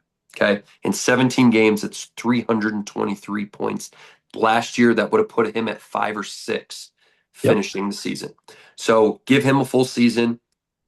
Again, full healthy, everything like that. I am putting him at the 7th spot, which is a little bit lower than what he would have finished last year if it was 19 and 17 last year. But I have him at 7. I like where he's at. He can run. He can throw. He's just got to stay healthy. He's just got to stay healthy. Speaking of health, my number 7 QB Also a homer pick. My number 7 QB, 2026 NFL season. Washington Commanders quarterback Jaden Daniels. Good pick. Good pick. I start off my notes with a question that is, which Jaden Daniels are we getting? Yep. 2024 rookie sensation or 2025 couldn't stay on the field? And I know people like to throw out, well, you can't like predict a broken arm. You can't do these things. But he was struggling with all ailments. It didn't matter. Jaden Daniels could not stay on the field last season. I personally think that we're going to get a result closer to 2024 Jaden Daniels. Like Joe Burrow, though, if I'm drafting Jaden Daniels, I am 100% making absolute sure that I'm drafting a quarterback ranked between 12 and 16. 100%. You need to have that high upside handcuff. Having said that, once again, I mean, Jaden Daniels' upside is undeniable. People forget, right? Same thing I think with Brian Thomas Jr. Yeah, he had struggles. Yeah, Jaden Daniels had struggles staying healthy, different struggles, but recency bias is crazy, I think, on those two players more than almost anyone else in the NFL. This man threw for 3,500 yards, 25 touchdowns, ran for 900 yards and 6 touchdowns 2 seasons ago. I mean, unbelievable. The upside and talent, undeniable. And I think that I pray that we see a return to form, healthy Jaden Daniels in 2026. Yeah. I like it. Yeah, I'll go right into the next pick because Jaden Daniels is my 8th pick. He's my 8th ranked quarterback going into the season. 7 games last year, he had almost 17 points per game. That's including his last game of 3.1 points. So I think that averages up. He's a good quarterback when it comes to he can run the football, and we saw it in that 2024 season. He has the ability to throw the ball. He has good stuff around him. I like Jaden Daniels. I drafted him high last year, and he got hurt, and it saddened me in our redraft. But I've always liked him. I mean, they drafted a receiver high. Yeah. They grabbed Diggs. Yeah. I'm looking here on some things. 60%. That's pretty good. Could be better, but give him a full season and see where it's at. Yeah. I like him at number 8. I can't wait to get this going. I can't wait. My number 8 is a QB that you've already mentioned. Oh, man. You haven't said a few of the ones that I've mentioned. I haven't said a few. I know. Which is wild. So my number 8 quarterback for the 2026 NFL season. I got to say it again. Holy crap. I'm sorry. Adjust. My number 8 quarterback for the 2026 NFL season is last year's MVP, Matthew Stafford. Last year, I mean, no denying, 46 touchdowns, 4,700 yards. I mean, unfucking believable. I just expect some regression. I don't think you can come out. You said almost 600 attempts. I don't think that the Super Bowl favorites, the LA Rams, are going to need 46 touchdowns and 4,700 yards from Matthew Stafford to succeed this season the way that they did last year. And because of that, I just expect some regression. And once again, this is still a top 8 projected quarterback for a guy that has no other game than his arm. You're getting nothing from the rushing game. I get it. He's lost no weapons. I expect Puka, Devontae Adams to show out, put up massive numbers. I just see a bit of regression. But I think if you're getting him at 8, you feel really good about getting him as the 8th ranked quarterback. Yeah. I just think there's enough fear for regression in a team that's as heavily favored to win every game as they already are to be putting a top 5 or 6 draft grade on him when he only is a one trick pony. Yeah. I hear you. Going into number 9, I have Justin Herbert ranked at number 9. Last year was not a as good as it could have been for Justin Herbert. I think that there was a lot going on with their line. He got sacked 54 times last year. That's unbelievable. But, with some additions to their line, he had 13 interceptions last year. He still had a lot of touchdowns, but I think that he's going to be better. Yeah, that's really like all I got on him. I think he's going to be better. You're like, I just see the upside. I see the upside on him. We've talked about how he's going to come out with Lad McConkey. I like Omarion Hampton. There's just some things over there that look good. And Justin Herbert's always been a middle, like the middle higher pack of quarterbacks. And it's like I have at 9. I don't think it's really been a difference, I like it. My number 9 QB was the most shocking pick of yours so far. So you know who it's going to be. My number 9 QB for the 2026 NFL season, Jacksonville Jaguars quarterback Trevor Lawrence. I hear you. Top 5 QB in 2025. There's no denying that he finally put it together last year. I know you said like everyone's been waiting for him to put it together. I think last year was his putting it together year. 4,000 yards, 29 touchdowns. I can see him matching those numbers. I can see him getting close to those numbers again.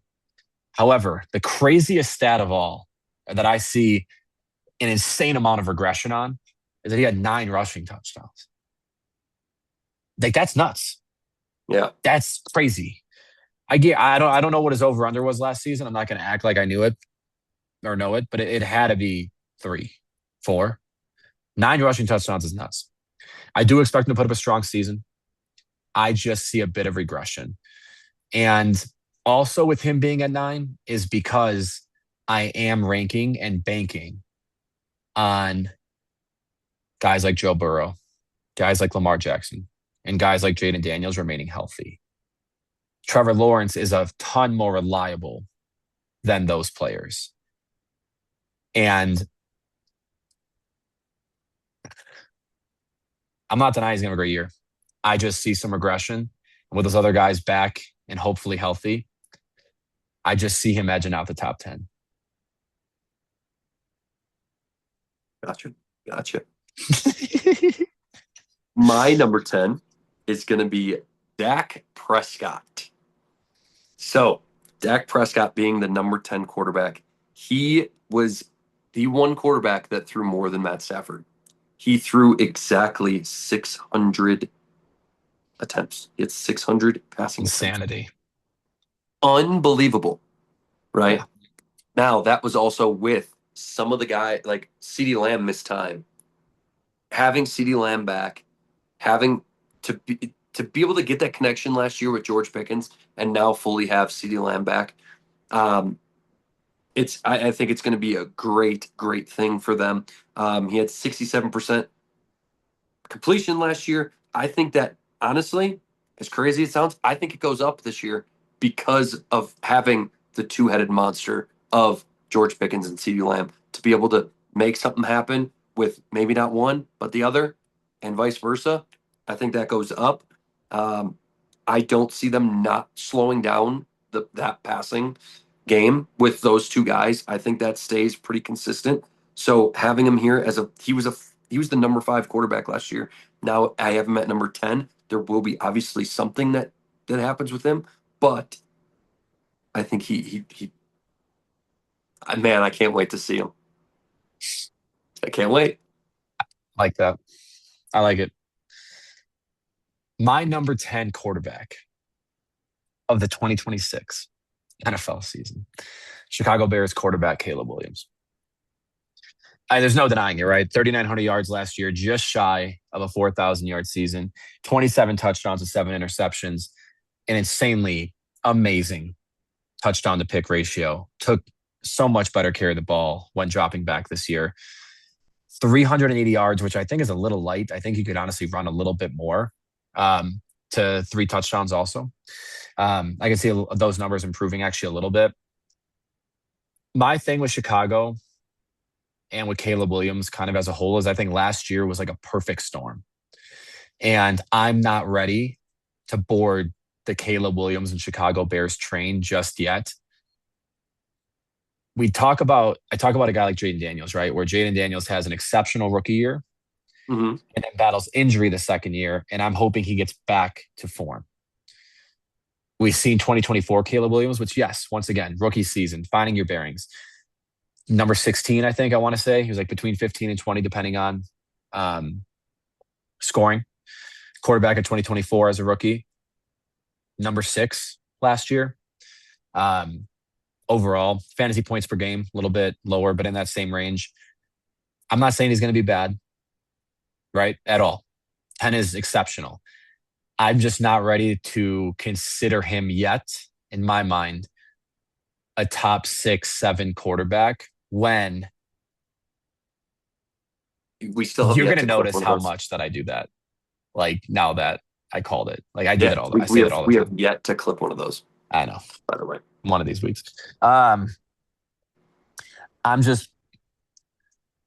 It's a reflection of two things. One, I have Caleb Williams as my 10th rated quarterback this year because I'm not completely sold that last year was 100% going to be the norm moving forward. And two, for the same reason that I have a guy like Trevor Lawrence in the back half at 9, is just because I have a healthy Joe Burrow, a healthy Lamar Jackson, and a healthy Jaden Daniels.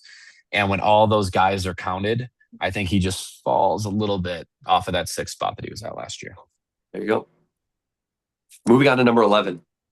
Number 11, we are out of the top 10. Out of the top 10 now. Out of the top 10. It's like the best of the rest now. I mean, this is where it gets interesting. Okay. if you're drafting if you're drafting in fantasy, right? This is like if you're in a 10-man league, a 12-man league, like even if you're in a 16, you want a top 10 guy. Yeah. Like you want one of those guys we probably just mentioned. Like if you're sitting 10 to 15, I mean, I literally mentioned earlier that if you're drafting a Joe Burrow, a Jaden Daniels, we're now getting into the guys that I'm telling you should also take. Yeah. Right. This isn't just like, hey, these guys should be your ones. This is almost, I argue, these should be some players' 2s as a handcuff or a safety blanket. Totally. I think number 11 for me is now going to be Lamar Jackson. Here I am with Lamar Jackson at number 11. Okay. Here's what I got to tell you. Right. So you said that the running is what's going to come back for him. Right. So I want to tell you something. 7 years he's played, not including last year. He averaged 145 rushes in the season. That's 9 per game, almost 10 per game. Okay. Last year, 67 and 13. It's 5 per game. Okay. We're cutting his rushing in half. His rushing is getting cut in half. The rushing is not there even when he was healthy. And so to see the movement of Lamar Jackson last year, of what he had, of what so many people love about him was how mobile he was. That was, and I'm saying was because yes, I don't think I'm saying was as I don't think he is as much as he was. He's still mobile. Doesn't make him what he was. Cutting his rushing in half is huge for Lamar Jackson. I still think he could throw the football, but when you can't run as much as he relied on it for fantasy football, it hurts his stock quite a bit. And that is why I have Lamar Jackson at 11. I love that point. We disagree in that I think it'll get back to form. However, it is nuts to look at that he played in 13 games last year, and you said 67 carries. Yep. Yeah. In 2021, he played in 12 games. In 2022, he played in 12 games. So you could compare them, right? Yeah. 2021, 12 games. 2022, 12 games. 2025, 13 games. He did have 112 attempts and 133 attempts in those shortened seasons. So last year, there is no denying that even when healthy, they did use him considerably different. Yes. Than they did in prior years. Yeah. Fair. There you go. So give me your number 11. I can't wait for people. I have Lamar Jackson as the number 11 ranked fantasy football quarterback for the 2026 season.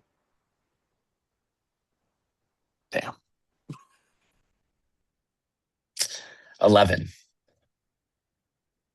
My 11th ranked quarterback of the 2026 NFL season is San Francisco 49ers quarterback Brock Purdy.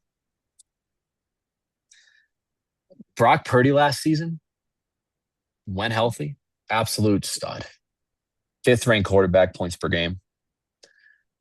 20 touchdowns to 10 picks, was much more reckless with the ball than I would like. But in a limited season, right, in almost, half the attempts of the guys that we've talked about, right? Like Josh Allen, Drake May, obviously Stafford. Still throw 20 touchdowns. He's good with his legs. Not so much on the yardage, but like he will run in touchdowns. He had 3 touchdowns in a limited season.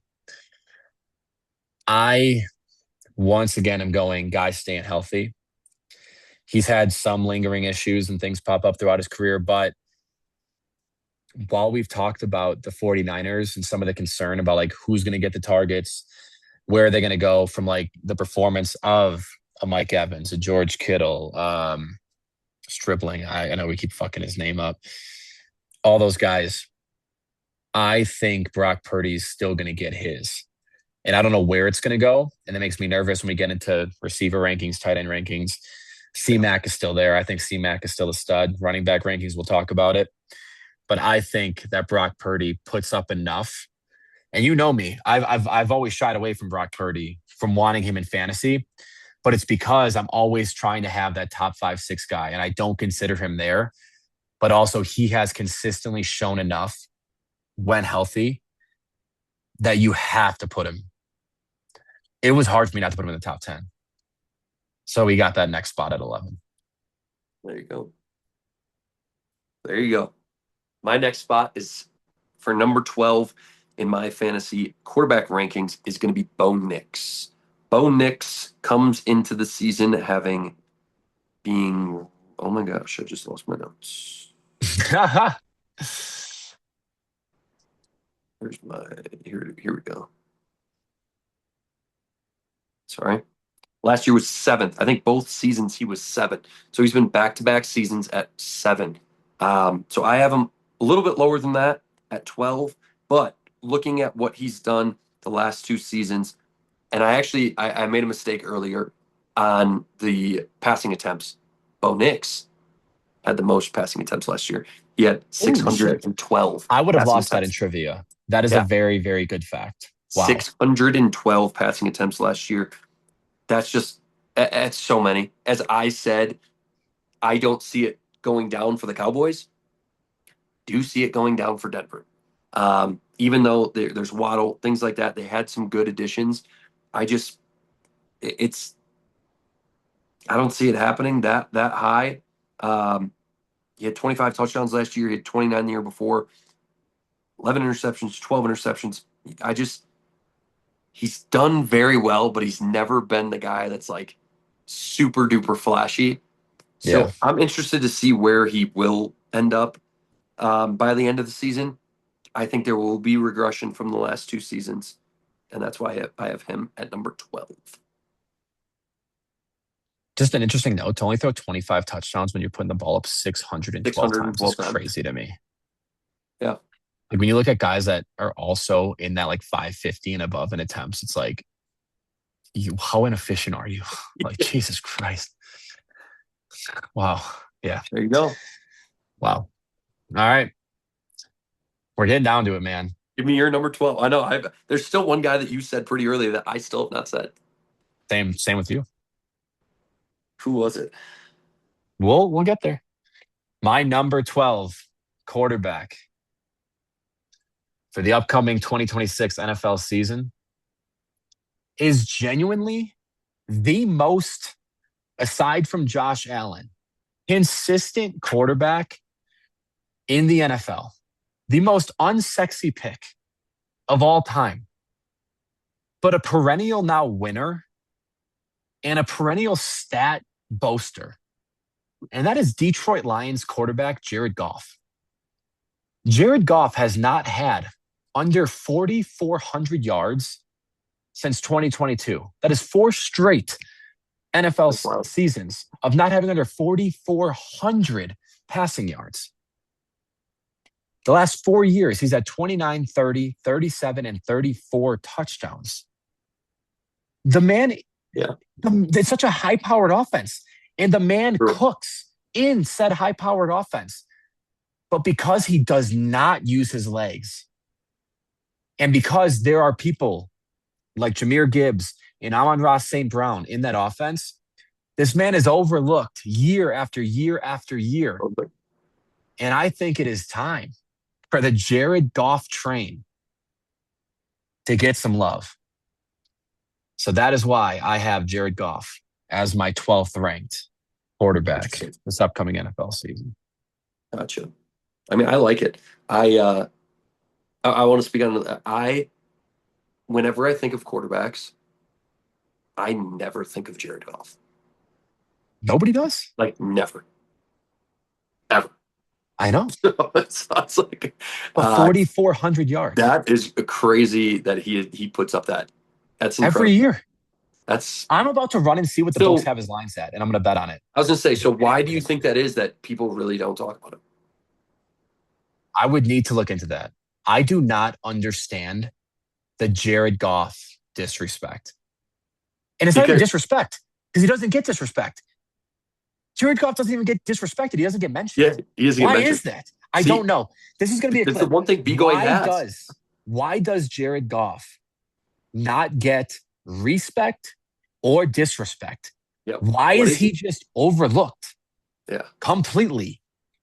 A man that has literally thrown over 29 touchdowns for 4 straight seasons has not dipped under 4,400 yards in 4 straight seasons. Why is he not looked at all? Yeah, that's wild. It makes no sense to me. Wild. Moving on to number 13. This is where I have your guy. This guy that you said is just like reliable. Jalen Hurts. Wow, is this Jalen Hurts, I have at 13. So, for the exact reason why you said, I don't think that it's that much of a loss. I do think it's a big loss that the Eagles and Jalen Hurts have lost A.J. Brown. A.J. Brown takes up 1/3 of Jalen Hurts' yards. In the seasons that A.J. Brown was there, it was 1/3 of his yards gone. That's a massive, massive amount for a quarterback. 1/3. A.J. Brown had 1,000 yards, like 1,200 yards. I even think he had a 1,900 yard season. Like crazy amounts of yards coming out of A.J. Brown. That's going to affect the quarterback of Jalen Hurts. I don't think Jalen Hurts. yards, by the way. 1,500. Okay. Yeah. There you go. I thought I saw a 9 in there, but that would have been crazy. His first 2 years, he had 1,496 and then 1,456. He was really close his first. Okay. So either way, 1/3 of the passing yards gone with A.J. Brown leaving. I do not think that the addition of Lemon is going to be the answer of 1/3 of their yards. Do I think Devontae Smith is going to take a step up? Yes, but we've also talked on Saquon Barkley is going to have a comeback year and be better there. So with that is why I have Jalen Hurts. As much as, yes, he will still be able to do his run, still get his rushing in. I have him at 13. My number 13 quarterback. Number 13 quarterback is a guy that you mentioned a few picks ago, and that is Dallas Cowboys quarterback Dak Prescott. It is no secret the man slings the ball. You said 600 attempts, 4,500 yards, 30 touchdowns. He actually he had 2 rushing touchdowns. Still moves a little bit. Yeah. 100 yards. So, negligible leg help from the legs for fantasy points. But my only reason for having Dak Prescott down here compared to like a Goff, compared to it's just he has been banged up here and there, right? Yeah. So you got to start looking at that. He is another year older. I think he's going to be another year less mobile. But I also think he's going to throw the ball at least 550 times again. And I 100% think that CeeDee Lamb, George Pickens, Ferguson, I think that offense is going to eat this year. So, I mean, I don't have like a ton more to say, just that this is a Yeah. straight passing volume play, having Dak Prescott as my 13th ranked quarterback this year. Totally. In at 14, this is where I'm going to have one that you have a lot higher is Pat Mahomes, coming in as last year, having the fourth highest average per game. I just have concerns on the injury of him being as mobile as he was. I think you have a older Travis Kelce. We'll see. I've expressed what I think of Travis Kelce. I don't think he's going to be as good as he has been in the past. There's some concerns on Rashid Rice of how he's been looking in preseason. Xavier Worthy has not been great. There's just so much around the Chiefs offense that is just, I think, still a question mark. That yes, Pat Mahomes, if he was fully healthy, everything was what he was before the injury. Of getting back to that, would he be higher? 100%. But I think the injury of the ACL is going to affect Pat Mahomes' play with the ability to rush. Again, that is the same thing that I have with Lamar. Pat Mahomes, I just have a little bit lower because of what's around him. So you have him as your 14th quarterback? 14th quarterback, yeah. Which is crazy because in a 10-man league, that means I would not play Lamar Jackson or Pat Mahomes. Yeah. When was the last time you said that? Probably That's never. insanity to me. Probably never. Probably never. All right. My 14th ranked quarterback of this season, Tampa Bay quarterback, Baker Mayfield. Baker Mayfield a lot of the time he's been in like tail of two seasons. Like he started off as a QB1 for the first however many games of the season last year. Obviously trailed off towards the end. Still finished with 3,700 yards, 26 touchdowns, 211 picks, 380 yards rushing, only one rushing touchdown. I can see him this season, and we've talked about it earlier in the pod. And we talked about the wide receiver options and you drafting McMillan. I've talked about it with my sports bets this season. I really do see a Baker Mayfield staple season incoming, a legacy season for Baker Mayfield on the way. They've disrespected him with the contract. He's been outgoing about it. They've always been a fringe playoff team with him there. I think this is the year. I know Mike Evans is gone, but I think Ibuka steps up. I love what they did getting Kenneth Gainwell at running back. I think that offense is primed for just a lot of scoring this season. And obviously, if I think an offense is going to have a lot of scoring, if I'm putting a lot of money in an offense having a lot of scoring, I'm also going to put some respect and a solid enough top 15 ranking on the quarterback leading that offense. I'll go so far as to say that I think we see a 4,030 touchdown season out of Baker this year, and that puts you squarely in the top 15. Yeah. So moving on to number 15 for me is exactly the man you just said. I have Baker Mayfield at 15. I don't see my note that I have is big of what a lot of people have been talking about is the loss of Mike Evans. Mike Evans last year only had 386 yards. Yeah, he was big. He was much of a non-factor. Like really, last year what we saw was pretty much Baker Mayfield without Mike Evans. And where he finished at last year, he was the 12th quarterback, 3,600 yards, almost 3,700 yards, 26 touchdowns. If he repeats that, you said 4,030, like that puts him back at that 12. If I have him at 15, because I think there is some other guys that have taken a step up.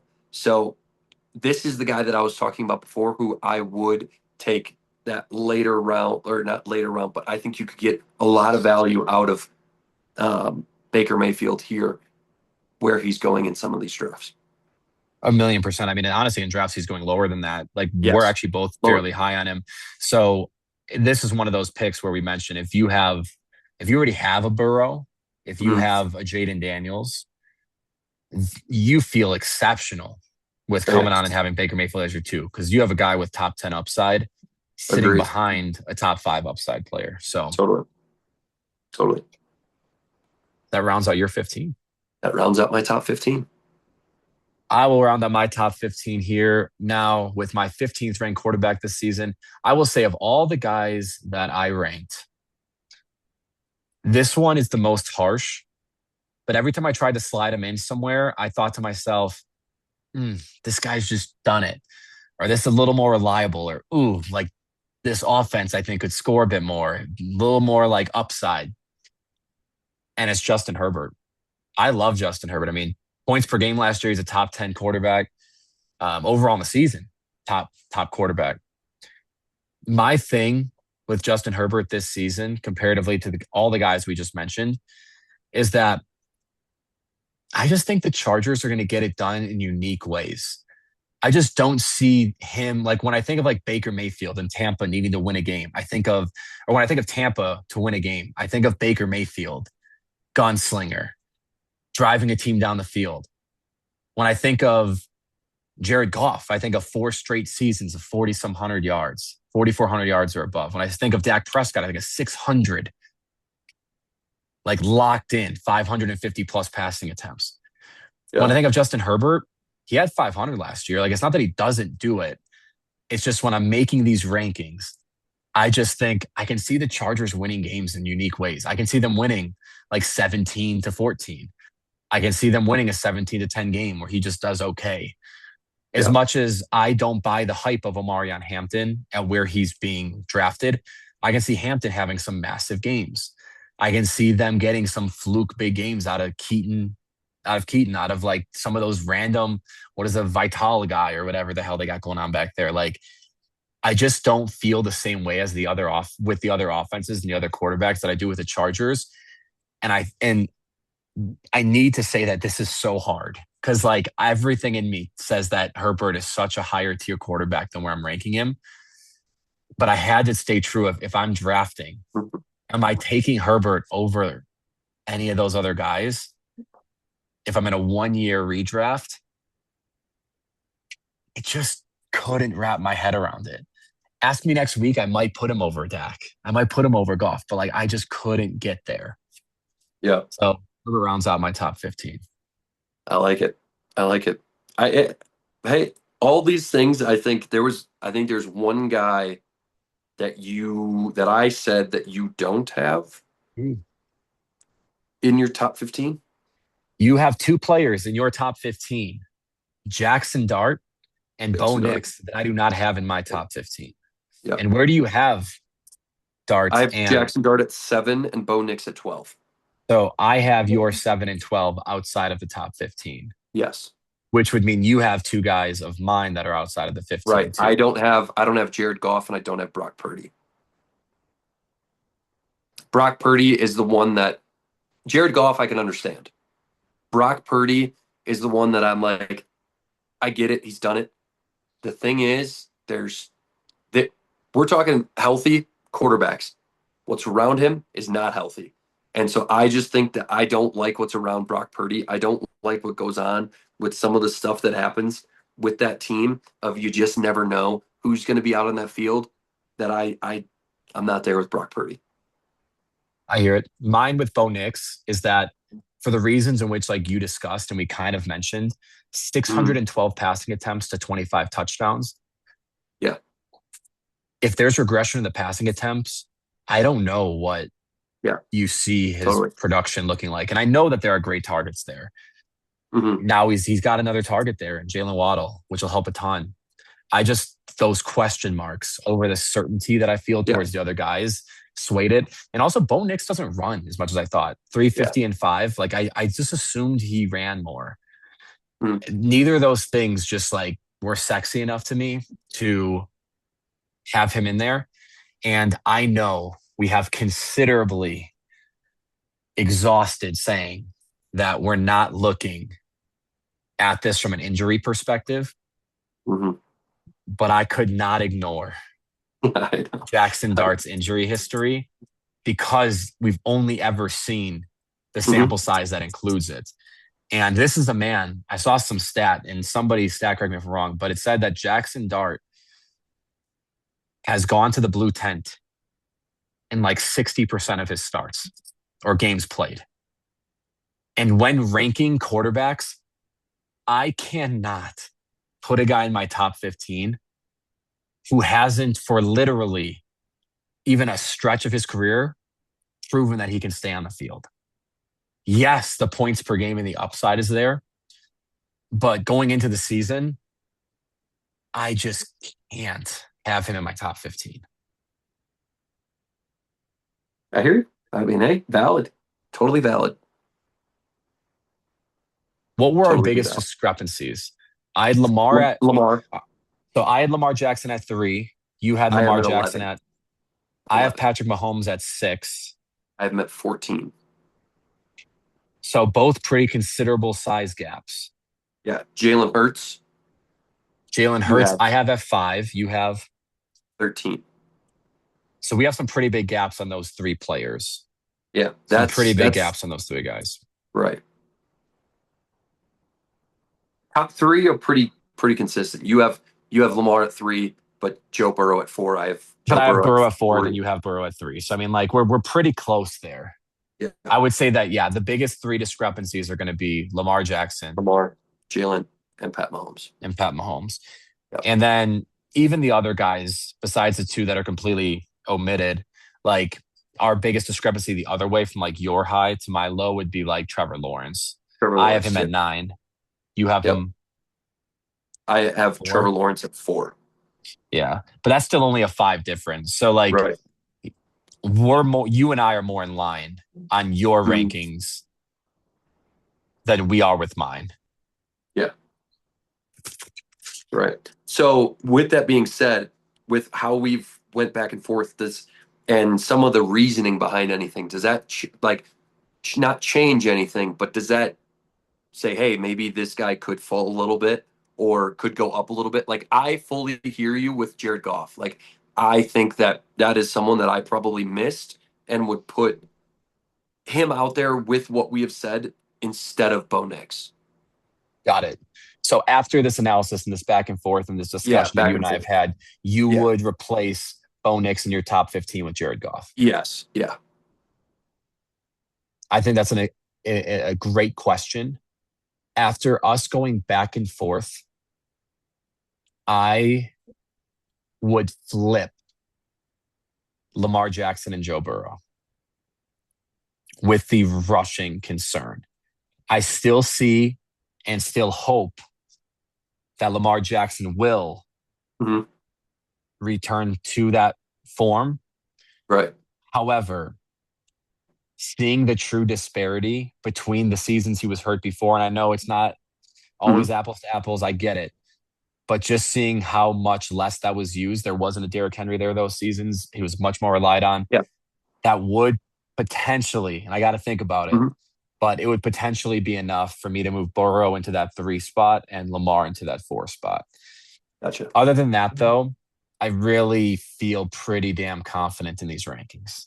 Yeah, I agree.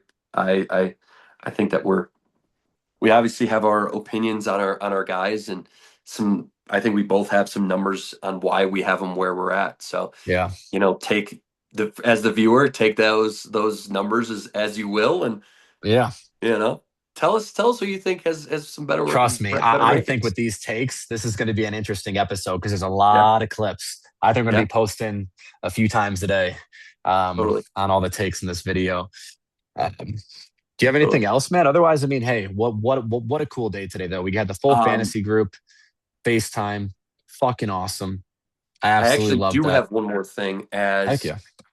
I just got a notification that Keenan Allen signed with the Indianapolis Colts an 8-year. What?